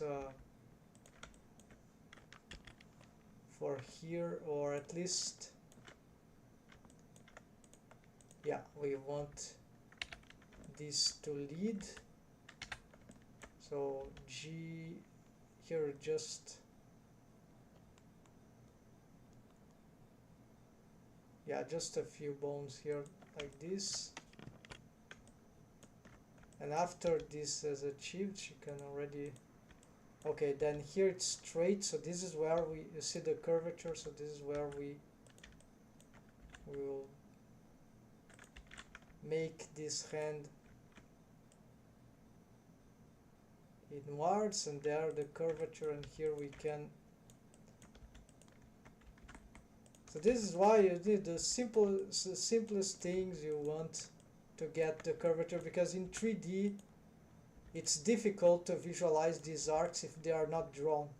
In drawing we use ghosting or onion skinning for this, so the 2D traditional animator knows how to, there's a wrong keyframe there, so just reach it, delete.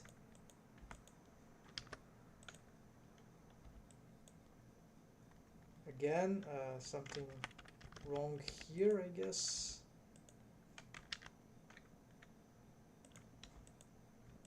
All right.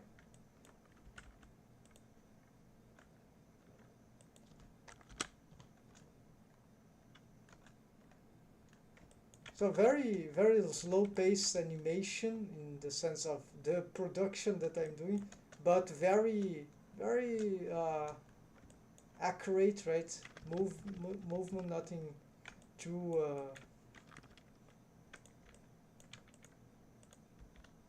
so practice, as they say, makes perfect, and the Chinese would say it's kung fu, right? So do something thousands and tens of thousands and during millennia, right? And there you go, you have the kung fu masters. Then you have kung fu for individuals, right? Don't need to live forever. You just do things over and over again, and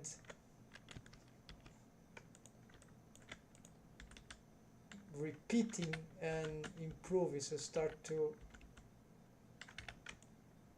leave the thing. So here we have some problem with the rotation of the hand, so I'm still trying to find what is the culprit of these limitations in the rotation of the hand.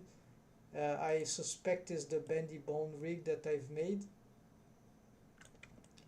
Of course, I need to, on the wrist here, of course, I don't want to, I want to animate the fingers right now. She's like leaning forward in a way that is not interesting, so I'm gonna be doing some, like she maybe looks down for a moment.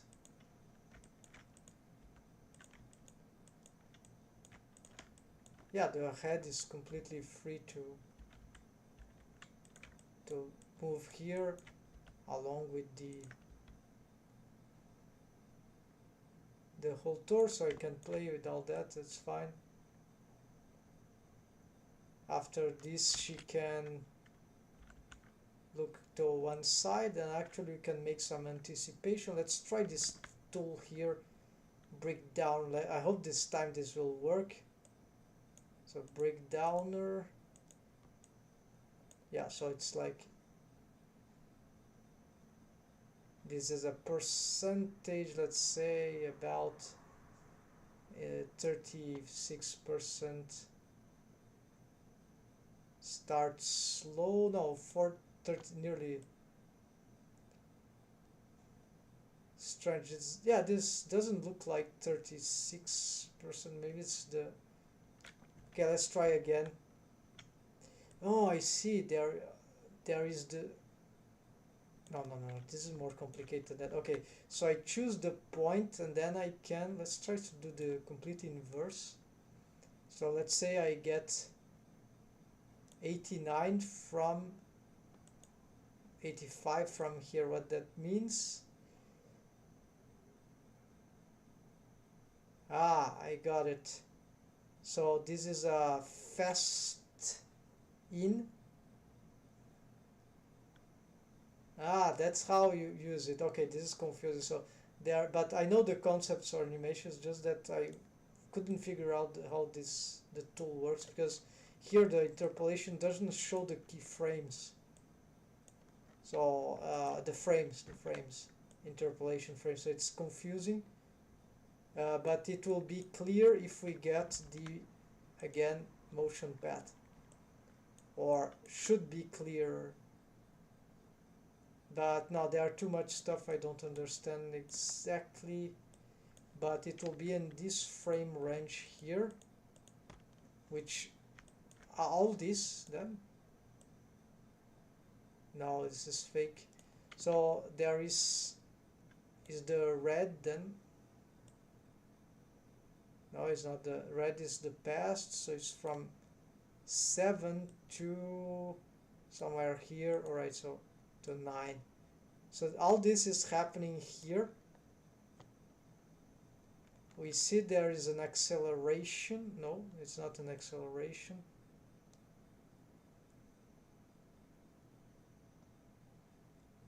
On the opposite, the acceleration happening there. There are a lot of keyframes messing here. So what does it? This should slow down, right? So there's no time to accelerate too much here. So basically there's just one keyframe and then the breakdown is very fast. So different pose, and then we have the acceleration until there. Alright, so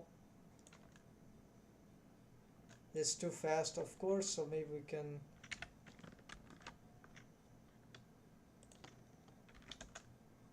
yeah, no, this breakdown doesn't work, and it's still too fast because of the interpolation. This is, so I have to do all these. Some animators, even including myself, I suggest I would consider that later, to don't start with interpolation, because it is just too much work to do. It might be better to map out to plan out what we really want. But I think this is too stiff, right? Because animation is, right, don't need to be waiting, like doing all things in order. Get the, right? Why not just start seeing what works? And of course, this can create more complications later to fix. Yeah, because then you might, because this is not, it will be more intuitive and bad planning, more prone to bad planning. Then you might have to go back on the fundamentals on some older part just because something was not well planned. So there is some annoying things there, right, that can happen in this case. So I think, but overall, there is, in animation there is not one way to do stuff, right? It's in the industry, of course, the company, the professionals, they can maybe impose or convince the animators to do this way or the other, because that's how the project works, the director wants, and the producer, all that bullshit crap, right? So this, of course, for efficiency of production, but sometimes for egocentrism and stupidity, because they think that the animator or the professional, right, doesn't know what works for him or herself to become more efficient, right? So this is a more advanced concept of working, right? And apparently some cultures would understand this better than others, and so essentially so let's say, so the animators, they have their own ways, experienced animators, right? Or animators that know what are doing. They don't need to be experienced. If they know, even a kid can be an experienced animator if you know how to animate, like flip books. So you know the stuff, right? So you can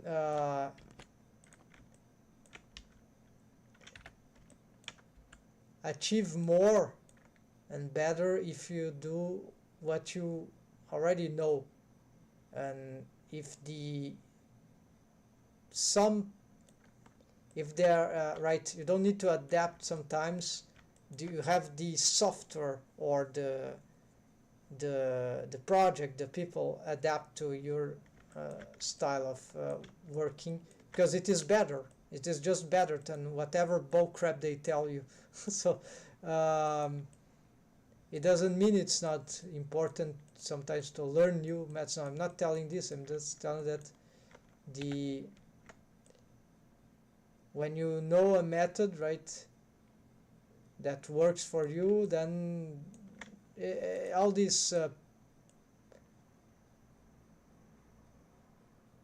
whichever, don't fall for like nonsensical garbage, right? You cannot, at least in many fields of involving arts creation, right? It's a lot about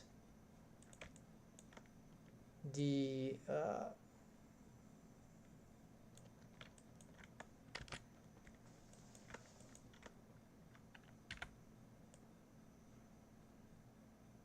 intuition, let's say like that, right? And then of course intuition might be hard to defend because it can go wrong, but even rational can go wrong, as if intuition is not rational. It has its own rationality, right? So, and it can be used rationally. So this is the thing to consider. So this keyframe here, I just don't have anything else to do, so I'm just gonna, yeah, so this is probably, no, I'm not gonna consider this hand, so in this keyframe. So here is just, I need to continue the footwork, right? So you see, it's interesting. There's some, I'm not trying to make a walk cycle, I'm just trying to make. Alright, so that's it for, let's try to render this on Workbench, of course. No, let's double render that actually. And the camera, yes, the camera object, which is annoying, might have been keyframed. No, it was not, so I'm gonna turn this off. Luckily, I didn't messed up the camera view. I wasn't. Let's find a good angle for, yeah, to simplify. Let's leave the camera stiff, right? And yeah, let's do complete here. We can leave some hold frames in the end, that's fine. There are some things I've seen that I'm not liking here, but in principle, so you can also get the scene back. Reset physics. There's something about the hair is not working, so I need to address what's that.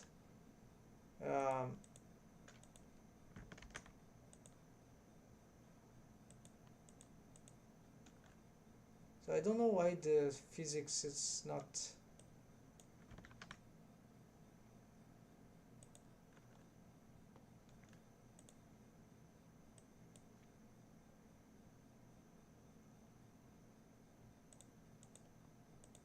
Okay, this is strange. The wiggle just stopped working, or but it's okay. We can probably go now and try to render this. So Control F12 render. Let's just make sure we are in the good system. No, we are in EV. No, let's start with workbench. And let's go to the compositor and let's just switch here the basis, yes. So let's do Control F12. So no need to enable grease pencil nor the subdivision surface modifier because they are already being rendered there, because it's just the viewport that see here, and for the simplify it is just viewport 0. So now if we replay that where it is, that's still rendering. I think it's Shift F11 for replay. So how many frames do I get and how much?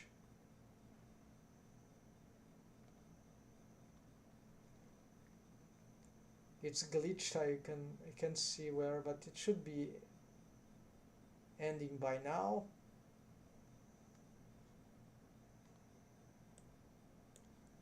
Alright, so we might have some wrong shortcut here. I hope I haven't. Okay, I'll have to F11 then. No, this is interacting with the Shift 11. No. Alright, sorry folks, where is that? Control View, play animation, spacebar, no, view region, render region, no, align view, navigate viewport, camera, play animate, no, viewport, render.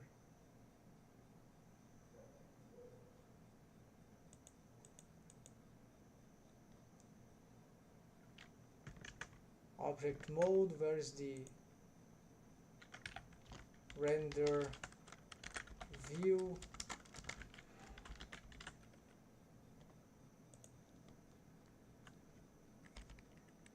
Okay, so I don't know. I thought the shortcut was okay. Let's re-render then, whatever.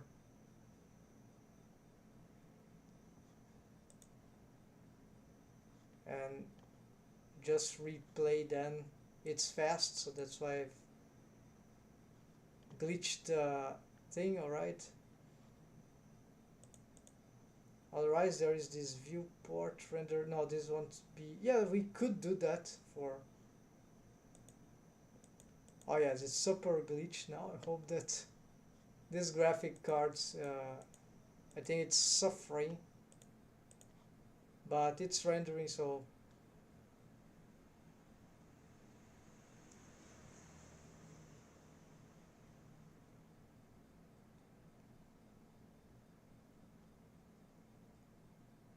it could be that it is rendering not the animation, but I'm sure I press Control F12. So there it is. It is Control F12, Control F11. So it's not. I'll take Control F11. There you go.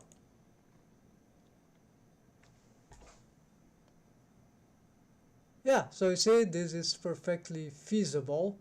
Of course, I don't like the keyframe fastening this smooth motion that is happening.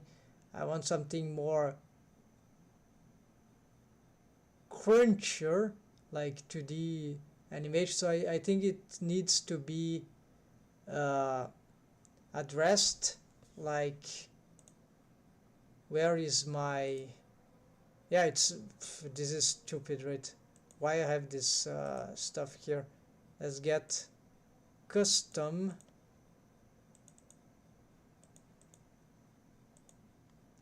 and 12, and let's also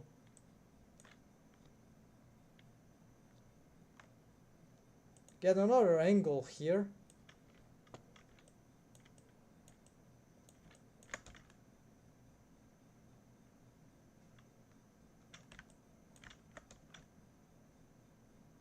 Of course, there's also the idea of baking the wiggle, but it's, maybe it's bugged. I need to reset physics. Let's try to bake here. Doesn't really doesn't make sense why it is. Maybe this will fix the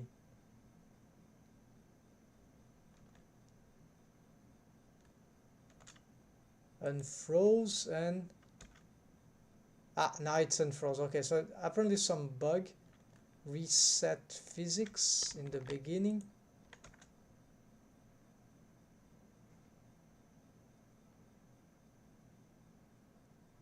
Loop physics, maybe we don't want to loop physics in this case. Reset physics.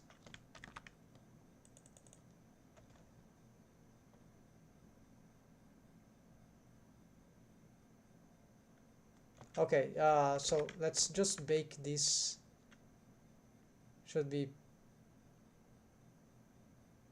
okay. Now it's fast. Okay, it's not really working, but it's too much. You need to readdress those. It's actually not working nearly at all. Need to improve. It's too stiff. So, but it's okay. Let's Control F2 this, F12 actually. This is a much better angle, right? Have some more interesting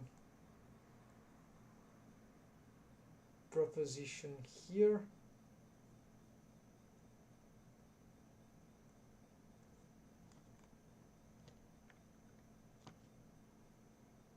So I see first it renders the,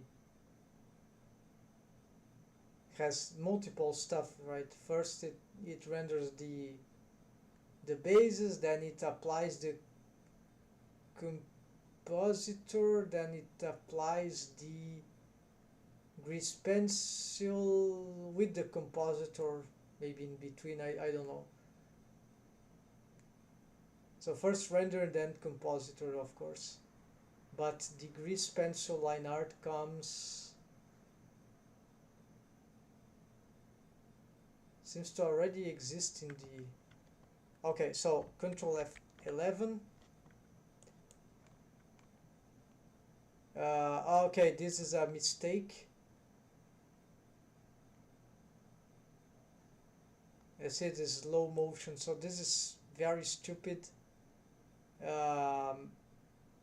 This is not how this is done, so I just forgot, because Blender is really bad in this thing for animation, right? It's just, you have to, everything you need to do something awkward. So basically, that for everything you have to learn something awkward to, in order to get to do the basics, right? So this is why vanilla, so much people talk about, oh, you need to get add-ons, you need to, because vanilla is garbage. And so yeah, in a great deal that is the problem, right? Blender is just too stiff, too limited in its own mechanisms and logic, and some things are very good, very well thought, and some others unfortunately are just very badly thought. And we can always appreciate the originality of certain things, but we must consider that they are just not good for the tasks, right? They are just in the sense of making something over and over again, specializing. They are just not practical enough. They are just not uh, developed well enough. They are just for certain. They are just like more like an experimental thing. This is the same for NLA editor, non-linear animation, right?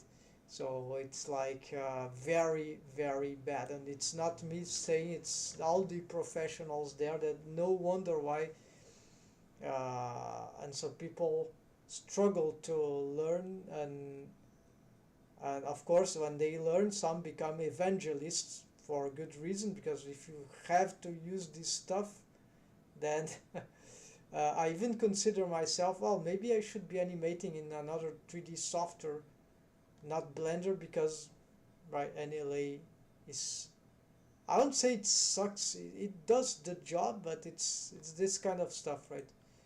And so here, apparently, what I did is that I cannot have this timing here. I need to reduce the speed here for this.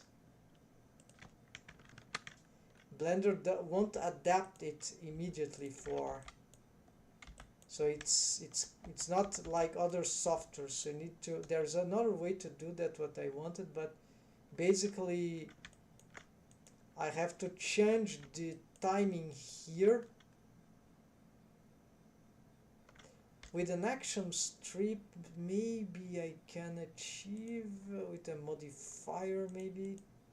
No, there's no modifier. No, so this will be in the dope sheet editor or somewhere else. So you see, it's not here. Maybe in the NLA editor. So you cannot do the thing straight right ahead. So this means that, okay, now I can re-render. I have fewer keyframes, or fewer frames, I mean, but I hope now the render won't go slow motion. But then I have to readjust all my timeline, or my keyframes. So this is not good workflow, right? In other softwares, just change the frequency. You do what you want, right? Straight ahead. I want to see how this timing works on 60 frames per second, 24 frames per second, 12 frames per second, 30 frames per second, 18 frames per second. Yeah, so it seems that it's slow. No, I think that is what I had in the timeline. So I think this is accurate. So the problem is that you need to match whichever that with the timeline. So you cannot, with this technique here, you need to, or there would be a way you have to be changing this and this, like something like that. Yeah, probably someone made a tutorial about that. So you see, we got, finally, after some struggle, we got this thing.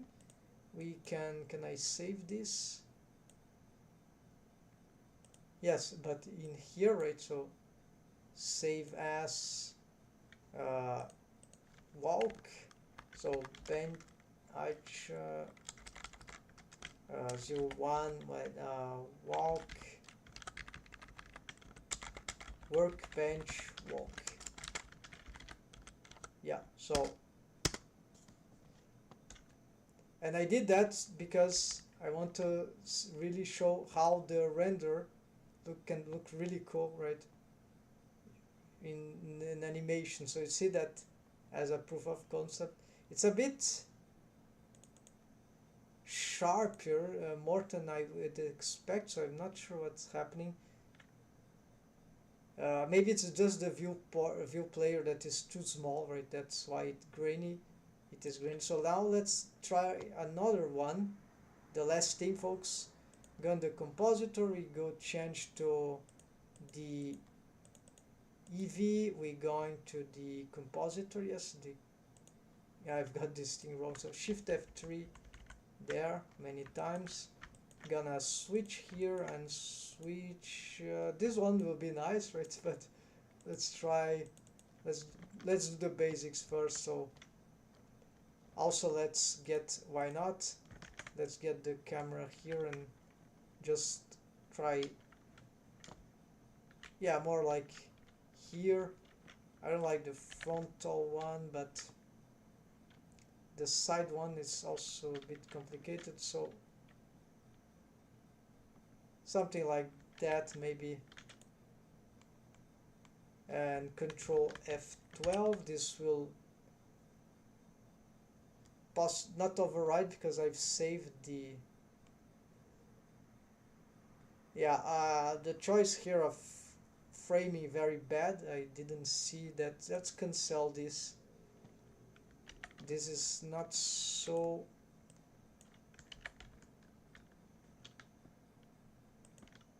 appealing. So let's move this here. Yeah, let's do this one. Control F12. Because I've renamed, so I'm not gonna override the render. Yeah, so the colors suddenly are not looking very good. I don't know why. After it, you see this needed more angles to see how the colors are looking like. Right?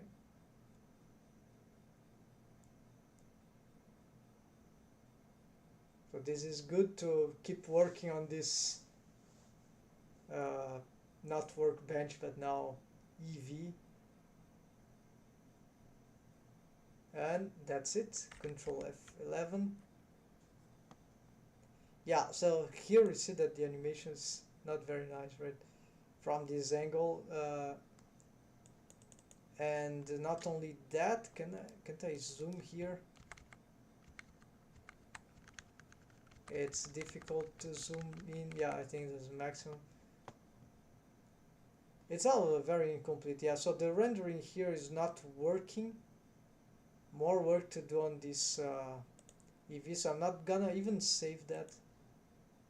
So let's try the other. The other is the CGA. The other is at least funnier. So I'm gonna try something different here. And something like that, and Control F12.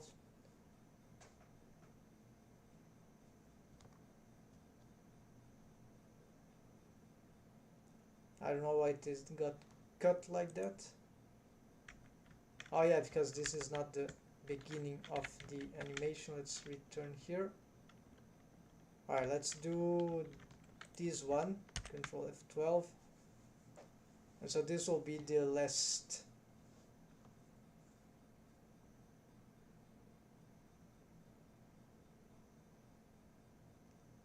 So I'm making this animation more to assess the rendering during motion, to see the potential, right? If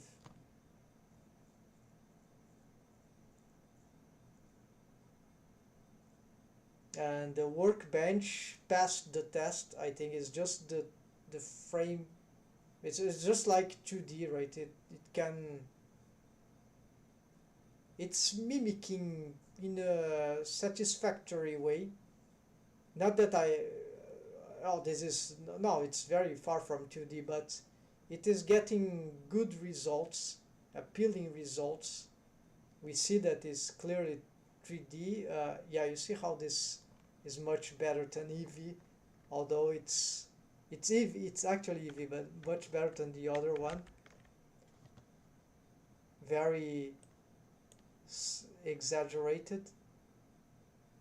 Yeah, except that the hair. Yeah, so this is a bit awkward. I don't like, but yeah, we got the idea that it is doable, right? So basically still the best undisputed workbench miracle. So they should be working on this stuff, right? But it could be that they are doing that from the perspective of, as I said in the beginning, some fellow in the Blender forum told me about that. Blender 4.4, apparently they would be making a non-photorealistic NPR render engine focused on stylized renders. So I imagine that would be exactly what I'd be looking for. Not only me, right, but maybe thousands and thousands of artists looking for solutions, right? So to complete, that is it, folks. Where is the, you need to swap here, so we're gonna save here, and that is it. So if we render this, we got something like this, right? And so this in 3D, so you can have the close camera on the character, long shots, everything seems to work very well. It's just the problem of no lighting, like special lighting, and no shading, like for the eyes, roughness, reflections, all this lost. Have to also try, if I were to animate like that, I have to, there would be another idea which will be multi-compositing. So I'm intrigued by that. I think I know how to do this. Yeah, I know what was bugged before. It's because I was editing this inside a group, and that started to crash my Blender because I changed this by the group input, or instead, like there's a group input and group output, and I wasn't able to create these extra render layers because I was in the group input. And then when I put this composite as a group output, I didn't know it was the group output that was, so tab into a group, right, in and out, so that was crashing because it was not conforming, and Blender was not even telling why. So maybe it's a bug to be reported. So here, render layers, I need to get the cycles, right? Is that like that, how that works? No, this is a scene. It's a scene, right? Yeah, so you have a duplicated scene, so it's more complicated, I think. So I'm gonna duplicate the scene, copy settings. Yeah, so then I'm gonna just change the render engine here for EV, and because it's simpler. Yes, then we go back here. I'm not sure this is how I've done this once. So we're gonna have here Aisha, and then we got this one into, let's first look what it is like. Well, it doesn't look like anything. It's an empty scene. I don't know what's going on.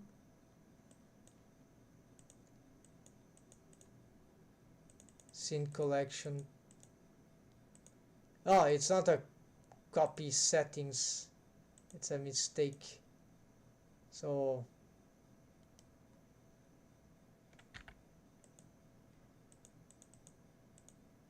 it's actually full copy. Alright, then we go here. We're gonna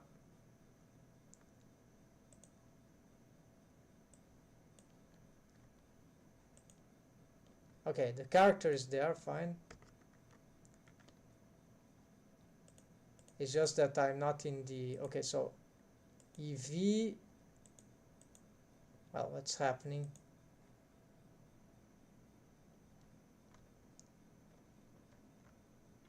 Okay, what's happening is just that I don't have the, okay. So in this scene I will bring, yeah, whatever, I don't care here. So I'm gonna do this, then I'm gonna, I don't know, I should, the compositor,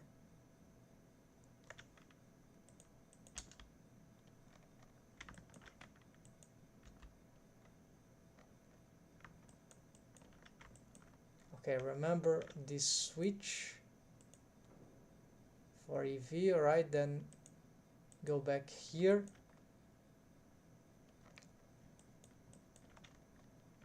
then scene here, we're gonna Aisha this.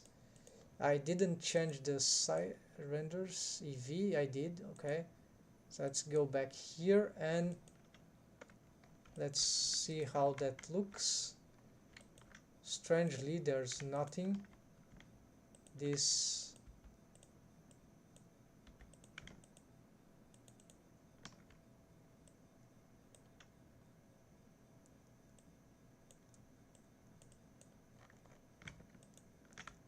this is showing nothing in the,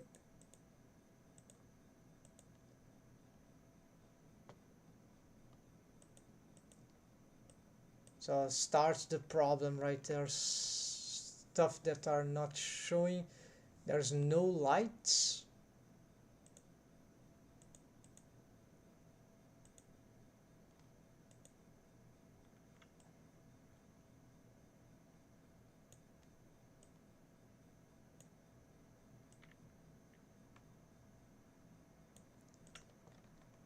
Oh, I need the, okay, here.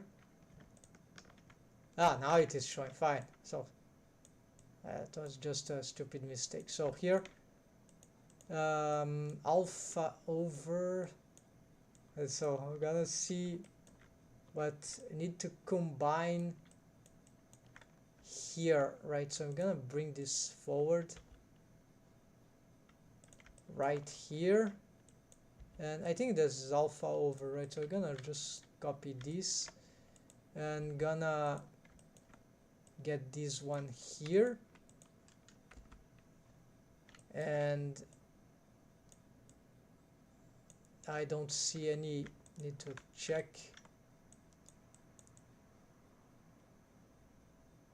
if I mute that. We got what?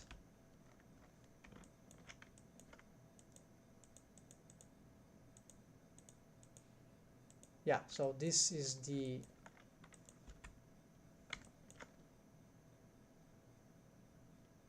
oh, I'm on Aisha 1, of course I need to be here. Alright, so now we are still having miserable results.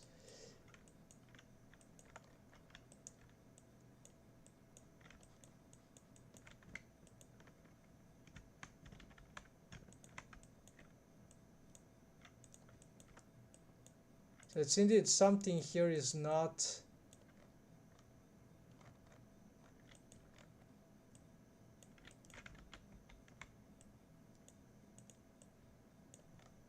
it's not working correctly.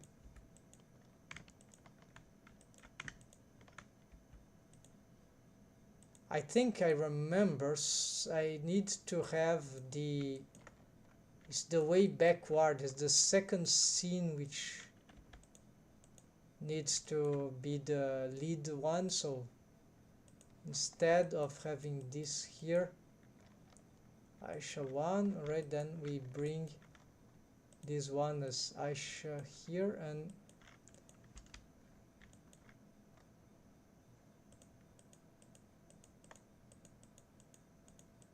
why this message we don't know, I don't know. So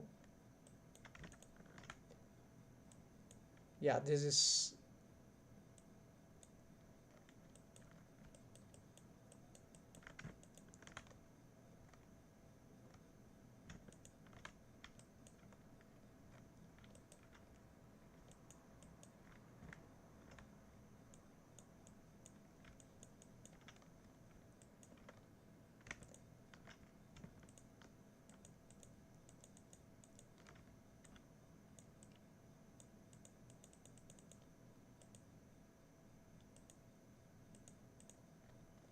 Hi folks, so this is just super complicated for me. I don't, everything is never works straight ahead. So it sounds like for that for shading for me, but shading eventually I started to get it better. And this compositor, this passes is another level of complication. I think the setup, just like image texture, yeah, texture painting in Blender for me was a nightmare with the UVs, with the shader editor, with the UV editor, with the image texture, the 3D viewport editor, and the properties editor, and the tools, and yeah, so that was nightmare. It took me thousands of, no matter how many tutorials I watched, I need a lot of practice to get used to it. So it's something they need to improve also. But when you understand, it's not that bad. But otherwise, yes, it's very bad. So, folks, here that is will be this for today. Hope that was inspiring. Take care and happy blending. Have a nice weekend. Um, on the weekends, I might not be online, even though there are a lot of work to do. So maybe I'll be there, but I can't guarantee anything. So at least see you next week, maybe, in the weekdays. Yeah. So and that's it, folks.